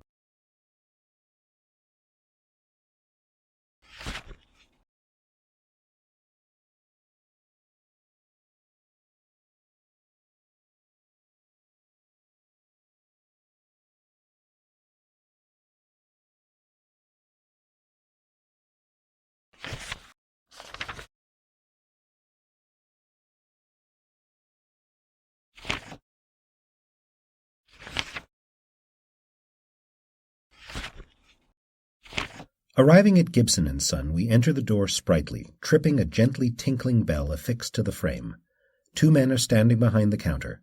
The closest is an older gentleman with stooped posture and well-trimmed beard. Both his hair and beard are of salt and pepper, though far more salt than pepper. He wears 2 pairs of spectacles, both on delicate gold chains, one pair low on his nose and the other perched above his forehead. He appears slightly gaunt and wears a troubled expression. The other gentleman is younger, in his mid-30s perhaps. He has deep-set eyes which look as though they are peering out at us from dark caverns. His hair is dark and he sports a wide moustache. Gibson, Wiggins proposes towards the older man, and then turns toward the younger. And Son, I presume? Indeed we are, young squire, says the older Gibson, his voice trembling slightly. And how may we be of service to you? We were wondering if you carry any cyanide of potassium. A dark shadow passes over the senior Gibson's face as he answers, No, squire, we don't carry it as a regular item, but we could get it if need be. Have any other customers asked for cyanide of potassium recently, say within the last month or so? The elder Gibson looks towards his son, who lowers his head in apparent shame. I knew this was coming. Ever since I saw those odd charges on our register with the suppliers, I knew it. You're not with Scotland Yard, are you, by chance? No, sir. We work for Mr. Sherlock Holmes. Sherlock! The senior Gibson exclaims in terror, clutching at his chest. Sir! We rush over to Mr. Gibson, as does his son. The elderly man collapses slowly to a sitting position on the floor behind the counter, steadying himself against the wall as he does so. The younger man, after quickly checking on his father, rushes away to grab a clear glass and fill it with water before returning. Sherlock, the old man mutters. Sir, Wiggins pleads, I'm sure by your reaction you understand that something grave has happened, but I must assure you that Mr. Holmes is only interested in the pursuit of justice. Indeed, the old Mr. Gibson manages to say. My son has made some questionable decisions. But he's a good lad. He only wanted to help the business, not to hurt anyone. Father, employs the younger Gibson, let me tell it. The elder Gibson waves his hand in approval while his son hands him a glass of water. Father has always had dreams, begins the younger Gibson, of passing on a successful business to me. He's put everything into Gibson & Son. This leaves very little to ourselves. I didn't find it fair. He works so hard, and we have so little to show for it aside from the business. A few months ago I decided to amend our orders with our suppliers with some substances I knew would be in demand from clients who would want few questions asked. Soon I was doing quite well with my sales, and Father became suspicious. The young folks sometimes fail to appreciate that we older men still have a working brain cell or two, snaps out a raspy Mr. Gibson. The younger Gibson once again looks away in shame. Although I did was not a crime in and of itself, I should have known it was dangerous, and once I confessed, Father reminded me so. Once I found out what my son had done, I made him list out which chemicals he had purchased and to whom they had been sold. You, boy, help me to my feet. We gingerly lift the old man to a standing position, and he shuffles carefully to the end of the counter, retrieving from beneath it a hat-box. Inside are several leaves of paper, each containing a list of names. Now, you said cyanide of potassium. Ah, here you are. The old man passes Wiggins the following list. Dr. Matthew Stone, March 14th. Ford and Johnson, March 25th. Albert Baker, April 12th. Joan Rivers, May 2. Patrick Bennett, May 14. Please tell me, young man, The elder Gibson asks Wiggins, a knowing look in his eye. was anyone seriously hurt? Let me put it this way, sir. We're here investigating a murder. My lord! Exclaims Mr. Gibson, his breath taken away. If you please, young squire, The old man adds with tears welling in his eyes, could you find it in your heart to have kind words for us when you speak to this Mr. Holmes? If it might help, you may take him this. Old Mr. Gibson hands Wiggins the entire hat-box. We'll do what we can, Wiggins replies honestly. Mr. Holmes is an understanding fellow and is a master of discretion. I'm sure he'll see that you've come to do the right thing in the end. Thank you, squire, Mr. Gibson says as he drops his head and wipes his tears away with his sleeve.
Hung from the second story of the office of Dr. Matthew Stone is an enormous banner proclaiming the many health benefits of his Wonder Tonic.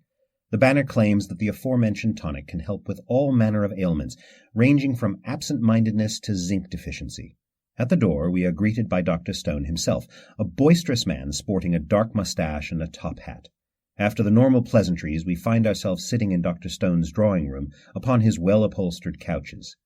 Dr. Stone, have you perchance bought some quantity of cyanide of potassium from Gibson and Son, the chemists? Asks Wiggin. Indeed I have, says the doctor excitedly. And for what purpose did you buy it, doctor? As you may be aware, my boy, cyanide of potassium is a deadly poison. It is indispensable in the development of photographic film, and so is kept in many offices, labs, and even homes throughout London, and indeed the Western world. It poses a deadly threat when not treated properly, and is the cause of scores of deaths each year, but no longer. The doctor launches himself to his feet as he speaks these words, obvious excitement in his voice. What do you mean, sir? You see, my boy, through the application of the latest in medical science, I have perfected my Wonder Tonic to new heights. The newest version of the tonic I have developed is capable of rendering this. The doctor produces a small glass jar from his pocket with a Gibson & Son label containing a substance we presume to be cyanide of potassium, completely inert and in fact suitable for human consumption.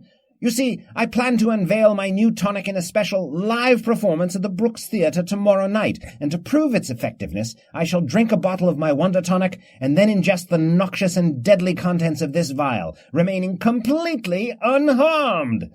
The doctor stops here as if waiting for applause. And if we were to get Gibson to confirm that the contents of that jar is indeed the cyanide of potassium and the amount that they sold you? By all means, lad, the doctor says forthrightly as he holds out the jar to Wiggins. Just have it back for tomorrow night. Thank you, doctor, but we'll take your word for it. Of course, my boy. Now, please, come to my show, all of you. 8 p.m. sharp at the Brooks. It'll be a spectacle of modern medical science not to be missed. After taking our leave of Dr. Stone, Wiggins ponders aloud. I think I'll tell Holmes and the authorities about Dr. Stone's show tomorrow. The man may be a fool, but I don't think I can quite stomach letting him off himself on stage like that. At the door of what could only be accurately described as the hovel of Mr. Albert Baker, Wiggins gives a cautious knock. "It's open, yeah? Come in," yells a man's voice from inside. We enter slowly into a dark room. Shafts of light coming through partially blocked windows play on the cracked plaster walls. "Oi, what you boys need?" asks a smartly dressed wisp of a man. He is short and exceedingly pale and thin, but bears a large grin, out from which shoots a long piece of straw. His hair is slicked back, and he wears a gaudy gold watch chain with a fob of oriental manufacture. He continues talking in a quick manner as we make our way further in and close the door behind us. "Anything you boys need I can get, yeah? Knives, guns, opium, morphine. What you boys need?" What about cyanide of potassium? asks Wiggins. At this the man's eyes go wide and dart from side to side all around the dingy room. In an instant he makes a lunge for the door, but our numbers and his small size make his escape impossible. "I ain't done nothing! Nothing!" he yells. "Mr. Baker," Wiggins states plainly, "we know you bought cyanide of potassium from Gibson and Son, and now a man is dead, poisoned." "Look," says Baker with a nervous chuckle. "I ain't know what was in the package, yeah? I was just told to pick it up, right? And I drop it off. That's all. I ain't know what was in it." "Who ordered you to pick it up?" "I never met 'em. I just got notes, you see. An associate of mine set it up. I picked up the package, dropped it off, and picked up me cash." "Who was this associate?" "You knows I can't say that." "Where'd you drop off the package?" "At a doctor's place. Don't remember the name. A woman there took it and gave me this note, yeah? Said it had to go get me cash from some barkeep." "Do you remember the name of the place you picked up the money?" "I don't for a life of me remember. I swears it." "Do you have any of the notes you received?" "I burnt 'em in the fireplace, yeah? Why would I keep 'em?" "Don't worry, Mr. Baker," says Wiggins. "I believe you about the notes." With our questioning done, Wiggins sends one of us to fetch a bobby to take Mr. Baker into custody. We arrive at a fine brick home with large windows and a cherry garden in front. We are told that this is the Klein house, and that the woman we seek, Joan Rivers, is a servant girl. We're allowed a short interview with her in the front garden amongst the spring blooms. The small woman has a nervous look to her. As she speaks, she makes sure none of the home's occupants are within earshot. "Please, sirs, could we just forget this?" "What do you mean, miss?" asks a puzzled Wiggins. "If my employer, Mr. Klein, finds out, I'll lose my situation," she blurts out, tears in her eyes. "Please, miss, explain what you mean." "Mr. Klein would be rid of me if he found out I was trying to learn another profession. I just know I could do better for myself if I could learn to take photographs." The girl is openly crying now. Wiggins glances around and then gives her an awkward hug. "Look, miss, I guess there's been a bit of misunderstanding. We don't need any more from you, and we won't be bothering Mr. Klein." "Oh, thank you," she blubbers. "But if you don't mind, could you stay just a bit longer while I compose myself?" In another 10 minutes' time, Miss Rivers has calmed down, and we make our exit. At the home of Patrick Bennett, we are told that he is at work tending the stables of London Improved Cab Company. We quickly leave this dank corner of London and continue our search.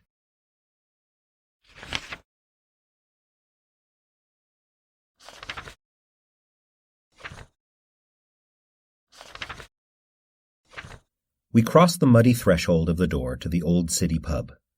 "What'll it be, boys?" asks the curly-haired barkeep, his sleeves rolled up above his elbows. "We're looking for some information, sir." "Information and—" "And a pint, sir," says Wiggins as he fumbles through his pockets, eventually producing a small quantity of coins, which he places firmly on the smooth, polished bar. "Here's your pints, lads," says the bartender, proffering several mugs of warm ale. "Now, what do you be wanting information about?" "We're looking for information about Sir William Stafford." The barkeep's expression changes to a slightly sour tone, and he straightens his stance. He ponders his answer carefully for a few moments before answering. "I ain't never heard of him." "Are you sure?" "Sure." "In that case, are you familiar with Wiggins is cut off by the barkeep's shaking hand. "I'm afraid you've gotten all you can for a pint, lads, and if you don't change the topic of conversation, well, you know where the door is." We finish our pints and head towards the door. As we make our way out, Wiggins feels a slight tug at his sleeve. An old man sitting near the door glances over to the barkeep, who has busied himself with another customers. "Excuse me, lads, but you're Mr. Sherlock Holmes's boys, ain't you?" The old man whispers as he points to a door several feet away. "I think I might have seen something through there that might interest you. Go through that door and downstairs to the coal cellar and you'll see. There's a bald fella, real bastard, who comes in sometimes. Came in this morning and took a bundle down there. I don't know what it was. Never liked that blackguard, but this morning he seemed somehow even worse than usual. Had an evil look in his eye. After he came back up, that bastard of a barkeep asked what happened, and he said he had to do with the barrister business, whatever that means. Barkeep said he didn't want to know any more about it and to leave him out of it. Didn't sound right to me." "Thank you kindly, sir," Wiggins whispers back. "Do you remember what the man looked like?" "He's a fat, bald bastard. He was wearing a coat and boots, and he had a cane with him." "Thanks again, old-timer." We slowly edge our way towards the cellar door and down the steep wooden stairs. Below we find ourselves in a dank and musty earthen basement only 5 or 6 feet high. To one side is a large coal pile, while at the other end is a coal-fired furnace. A rat or perhaps some other animal scurries out of sight as we approach the furnace. Wiggins carefully opens the door and, shielding his eyes, peers in. "I can see something inside," he says, straining to see through the heat of the open furnace. Grabbing a shovel from the coal pile, Wiggins manages to scoop out a small bundle from the low flame and fling it onto the floor nearby. Picking open the parcel with quick darts from his overheating fingers, Wiggins reveals a partially burned pair of men's trousers and a dress shirt containing dark stains. The clothing has obviously been used as a makeshift wrapper for the single item contained within, the unmistakable form of a human femur.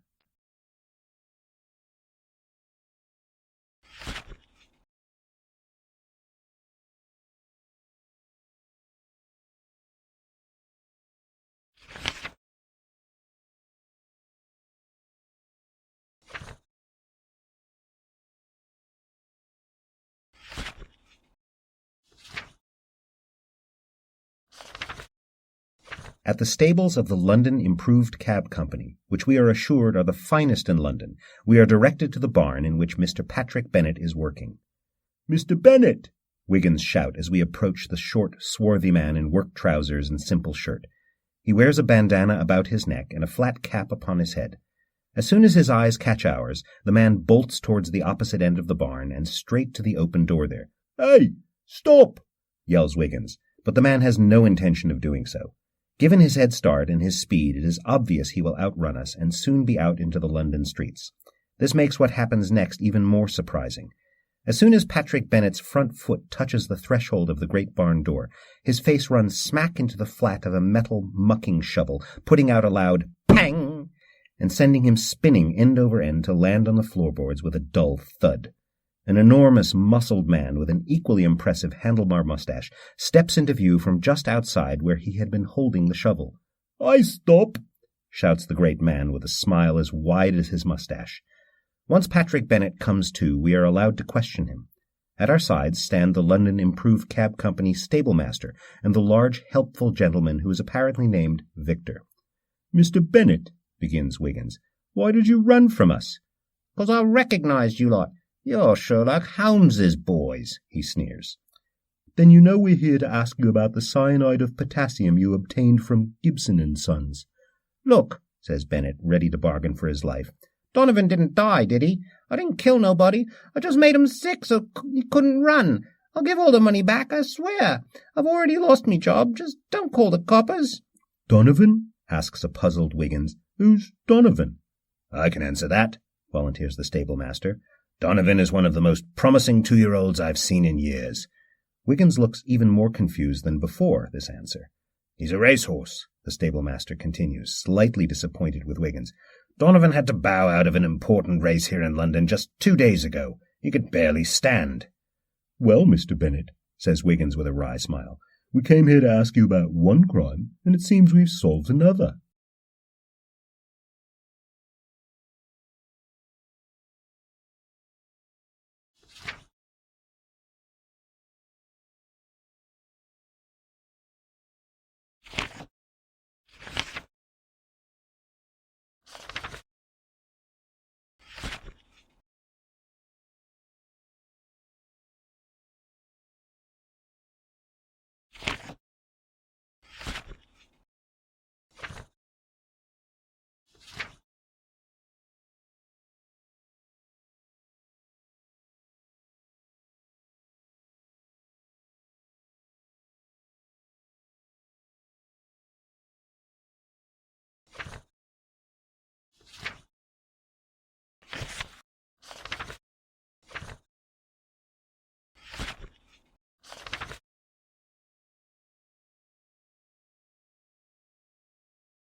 Amongst a wide variety of modest businesses catering to exotic needs of all types, we locate the Tanaka sisters' silk importers.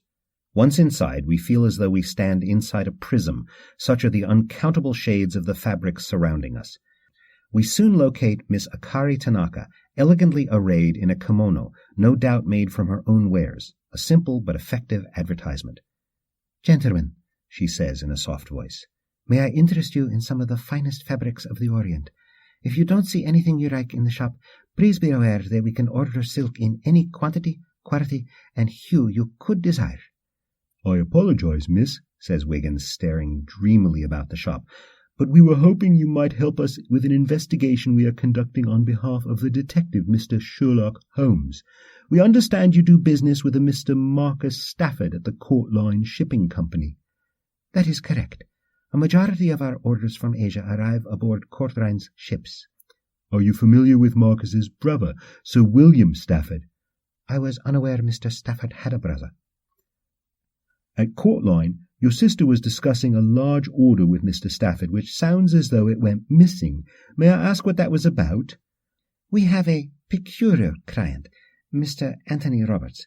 He is a strange man, an American, I believe. In February we sold him a large quantity of high-grade Chinese silk.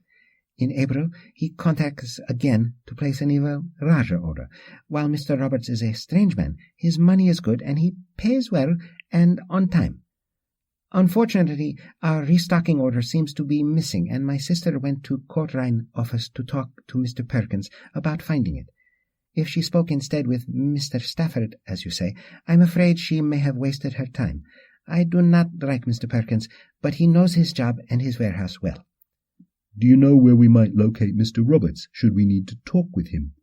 "Since mid-March, all of our correspondence with Mr. Roberts has been through the desk at his hotel, the Fenders, on Parliament Square."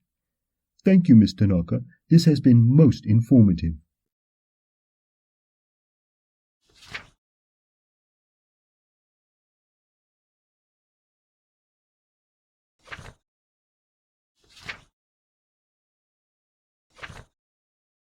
We are able to locate Anthony Roberts' apartment, but the landlady explains to us that Mr. Roberts hasn't returned home for a few days, and she is worried he got himself into trouble again. With this information, we are getting back to our investigation.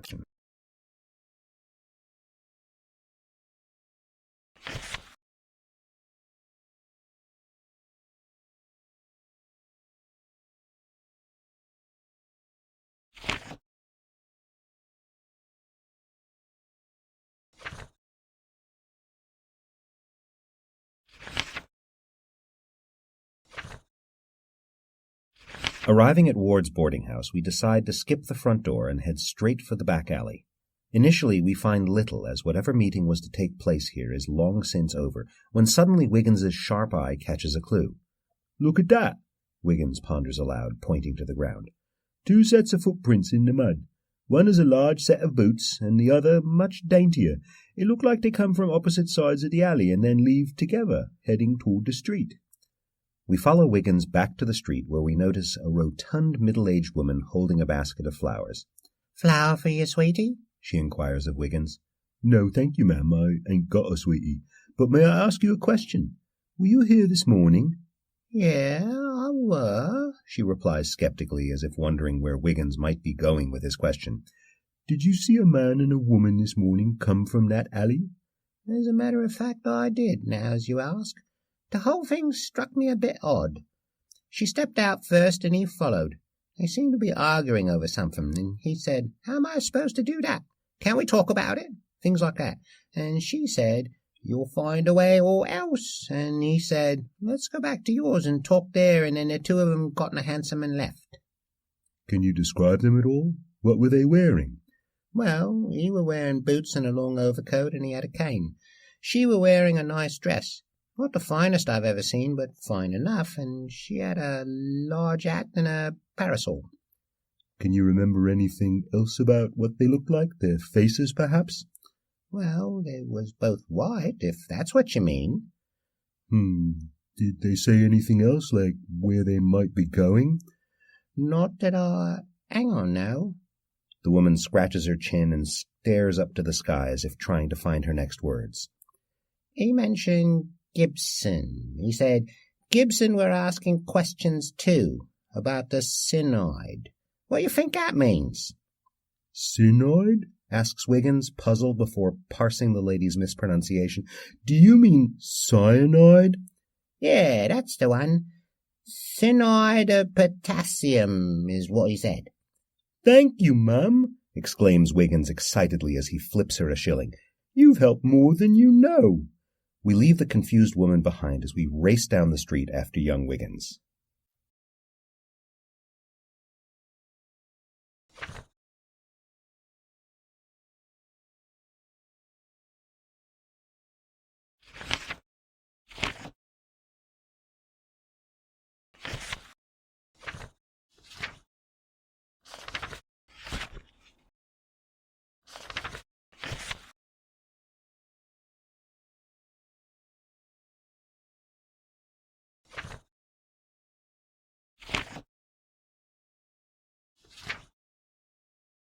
At the modest home of Jack Parker, we're greeted by his wife, Yolanda.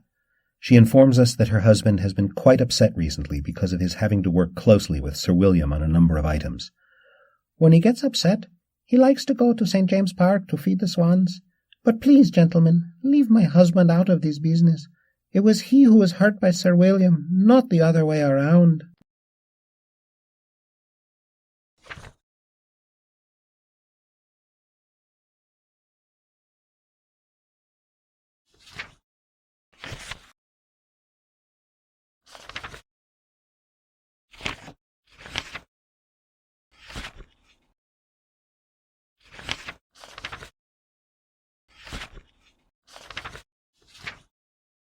Michael ain't here, shouts a woman who is presumably Mrs. Martin from the second-story window. His lazy ass is supposed to be at work.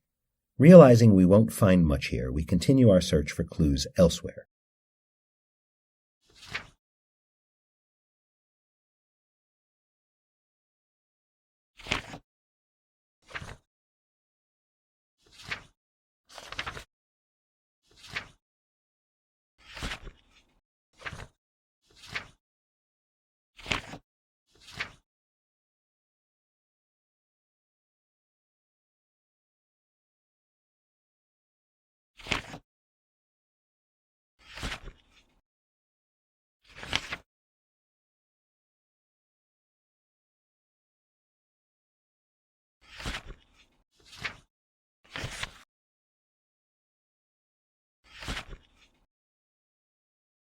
"Wiggins!"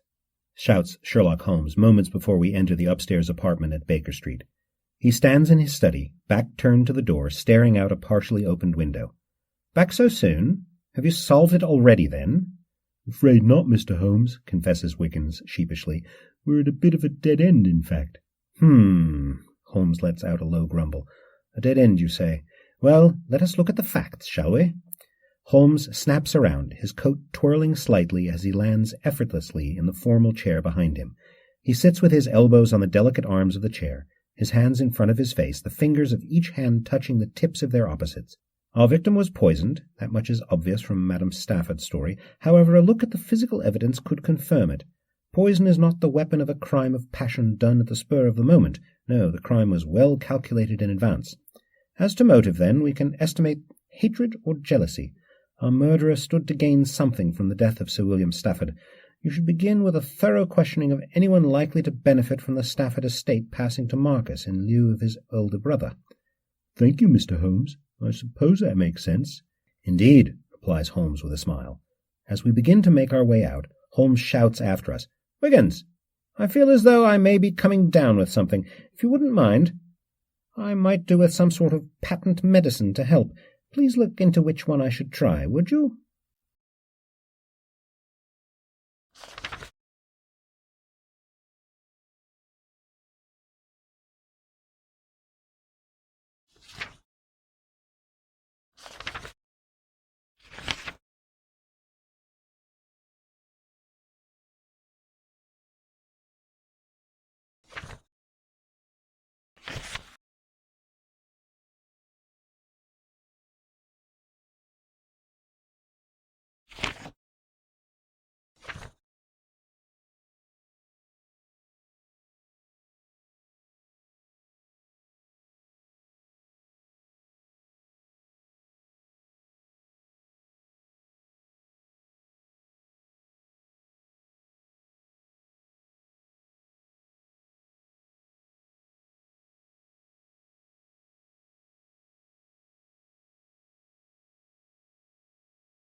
Attached to the medieval house hotel is an office where Grand Raja magical elixir of improved health is sold.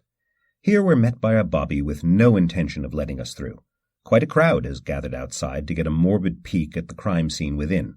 Eventually, Wiggins is able to get the attention of Inspector Lestrade, who signals to allow our entry.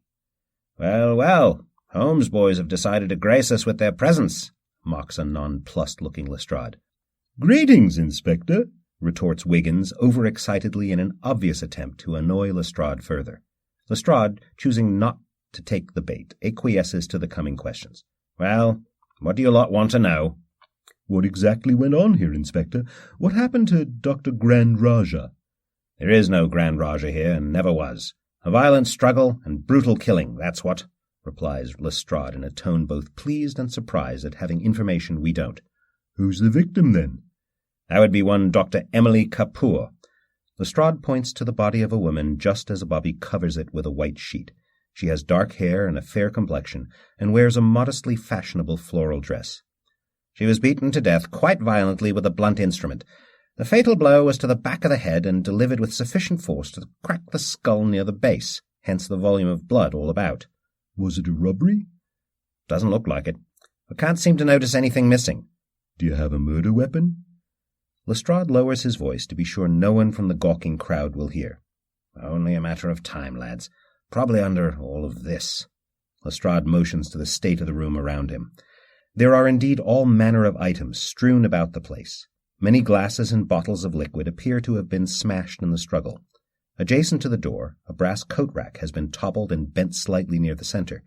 An ornate floral hat and a lace parasol lie beside it, the hat having been stomped through the middle by a muddy shoe. A nearby couch is practically broken in half, and paperwork is scattered about like fallen leaves. Specimen jars and dry goods containers are broken and their contents stain the floor. In the front corner, opposite the door, a medical study skeleton lies completely disarticulated. "Did anyone witness the fight?" "Apparently not. Several folks claimed to have heard a commotion, but couldn't quite make out what was said. There were no patients present, as the practice was closed today. If anyone saw anything, they're keeping mum about it." "Did you find anything else of interest here, Inspector?" "Well, there's Dr. Kapoor's appointment book." Lestrade pulls a small, blood-stained, black leather-bound book from his pocket and turns to today's date. Stuffed inside is a small note. "Have a look yourselves." We take a look at what appears to be a small working diary, partly soaked in blood. May 15th. Crossed out. Meet with A. B. Send final package. S. May 16th. Crossed out. Appointment. Lewis. May 17th. Circled. Delivery success. Crossed out. Contact customer for payment. Crossed out. Contact customer to negotiate. May 18. Meet customer 8 a.m. Ward's house. Attached to the diary is a note. The note itself reads, "Behind Ward's, 8 a.m. I will bring final payment as agreed. No more notes. Too risky. Elder G asking questions." The note has some sort of partly ripped header, and part of it reads, "Old," next part is indistinguishable, "London's original inn and bar." "Any idea what it all means, Inspector?"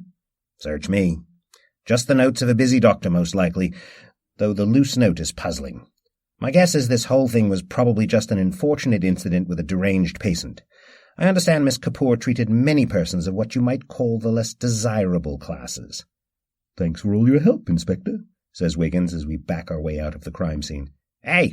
shouts Lestrade, having just made a sudden realization that there may be more to this scene than he realizes. "Just what is Holmes after here, anyway?" "Sorry, Inspector. Got to run," Wiggins shouts back, much to Lestrade's displeasure. Lestrade turns to a bobby walking through the crime scene to chide him for his carelessness, no doubt in an attempt to relieve some of his frustration, while we continue on our way.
Once again we sit before the gentle fire of Holmes' front room at 221B Baker Street.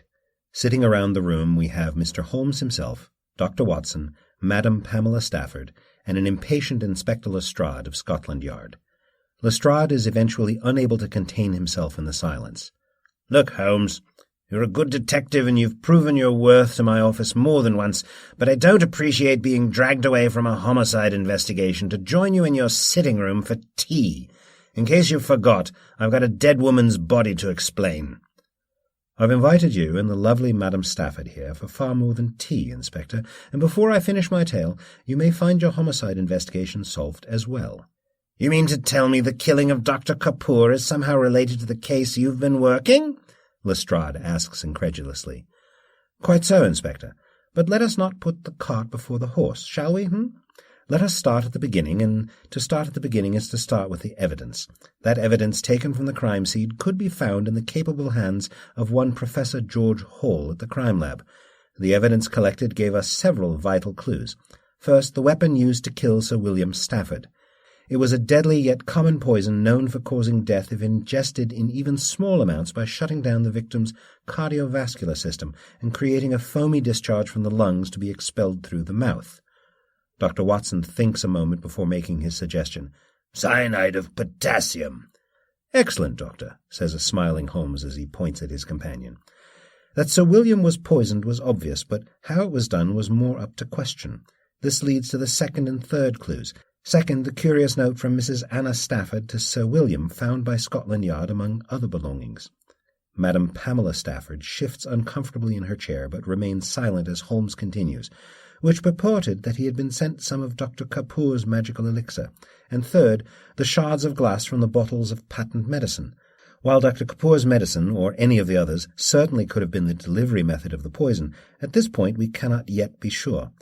With a weapon in our minds, the next clue would come from our interview with the wife of Marcus Stafford. Mrs. Stafford told us many things, but principal among them was the name of Mr. Larry Perkins and the poor financial state of the Court Line Shipping Company, which Marcus and Larry are partners. In this murder, a murder committed with poison, the motive is clear. Marcus Stafford must inherit the Stafford estate. In addition to Marcus himself and his wife, we now had a third person who would benefit directly from Marcus inheriting a large sum of money. With it, Court Line and Larry Perkins' future would be saved. Next, we would require an interview with Mr. Perkins himself, or at least a look around his home. At Mr. Perkins' home, he made several mistakes. The muddy boots, coat, and cane, as noticed so expertly by Master Wiggins. The lad beams, basking in Holmes's compliment. His anger and agitation, and perhaps most damningly, his insistence on the guilt of one Mrs. Anna Stafford. "But Holmes," insists Watson, "why couldn't Marcus's wife be the murderer? She stood to gain at least as much as Larry Perkins." "Watson, my dear friend, do you not see it? Why could Mrs. Anna Stafford not be guilty?" asks Holmes slyly. "Of course, I'm a fool," bursts Watson. "Marcus's wife isn't named Anna Stafford. She's Anita Stafford." "Yes, and the incriminating note regarding the delivery of the patent medicines made the same mistake Larry Perkins did, being signed by Mrs. Anna Stafford. I ask you, how many learned persons do you know of who are likely to mistake their own name?" The occupants of the room seem thoroughly impressed with Holmes's explanation thus far, save for Inspector Lestrade, who remains agitated. "All good so far, Holmes," Lestrade says with irritation. "But how does this connect with Dr. Kapoor? Who bludgeoned her to death, and what happened to the murder weapon?" The answer to that first question is simple, Inspector. Larry Perkins, once again. Dr. Kapoor's potion is sold in the newspaper and called Grand Raja Magical Elixir. As to the guilt of Mr. Perkins, the evidence from Dr. Kapoor's journal speaks to that. Holmes produces a small black book and reads aloud. May 15. Send final package, S. Obviously, S is Sir William Stafford. May 17. Delivery success. The day of the murder. Then, scratched out, we have contact Cust for payment, followed by contact Cust to negotiate. Dr. Kapoor obviously intended on asking her accomplice for more money. "Her accomplice?" asks Lestrade. Her accomplice in the murder of Sir William when she sent him poisoned medicine. Finally, we have meet Cust 8 a.m. Mr. Ward's, the meeting place for collecting the payout. Presumably when Dr. Kapoor asked Mr. Perkins for more money, he insisted they take their conversation elsewhere, and it ended up back at Dr. Kapoor's office. We can see from the other note, written by Perkins, that although he intended to meet Dr. Kapoor at Ward's, he had no intention of paying any more money after this last payment. Finally, he mentions in his note the elder G asking questions. This is no doubt the chemist who unwittingly supplied the fatal compound. Goldstein, perhaps? Watson suggests after looking up into the London Directory for Chemists. Or Gibson? Very good, Watson. A short interview with both could clear up that matter. Now, Inspector. Holmes snaps his attention, turning back to Lestrade.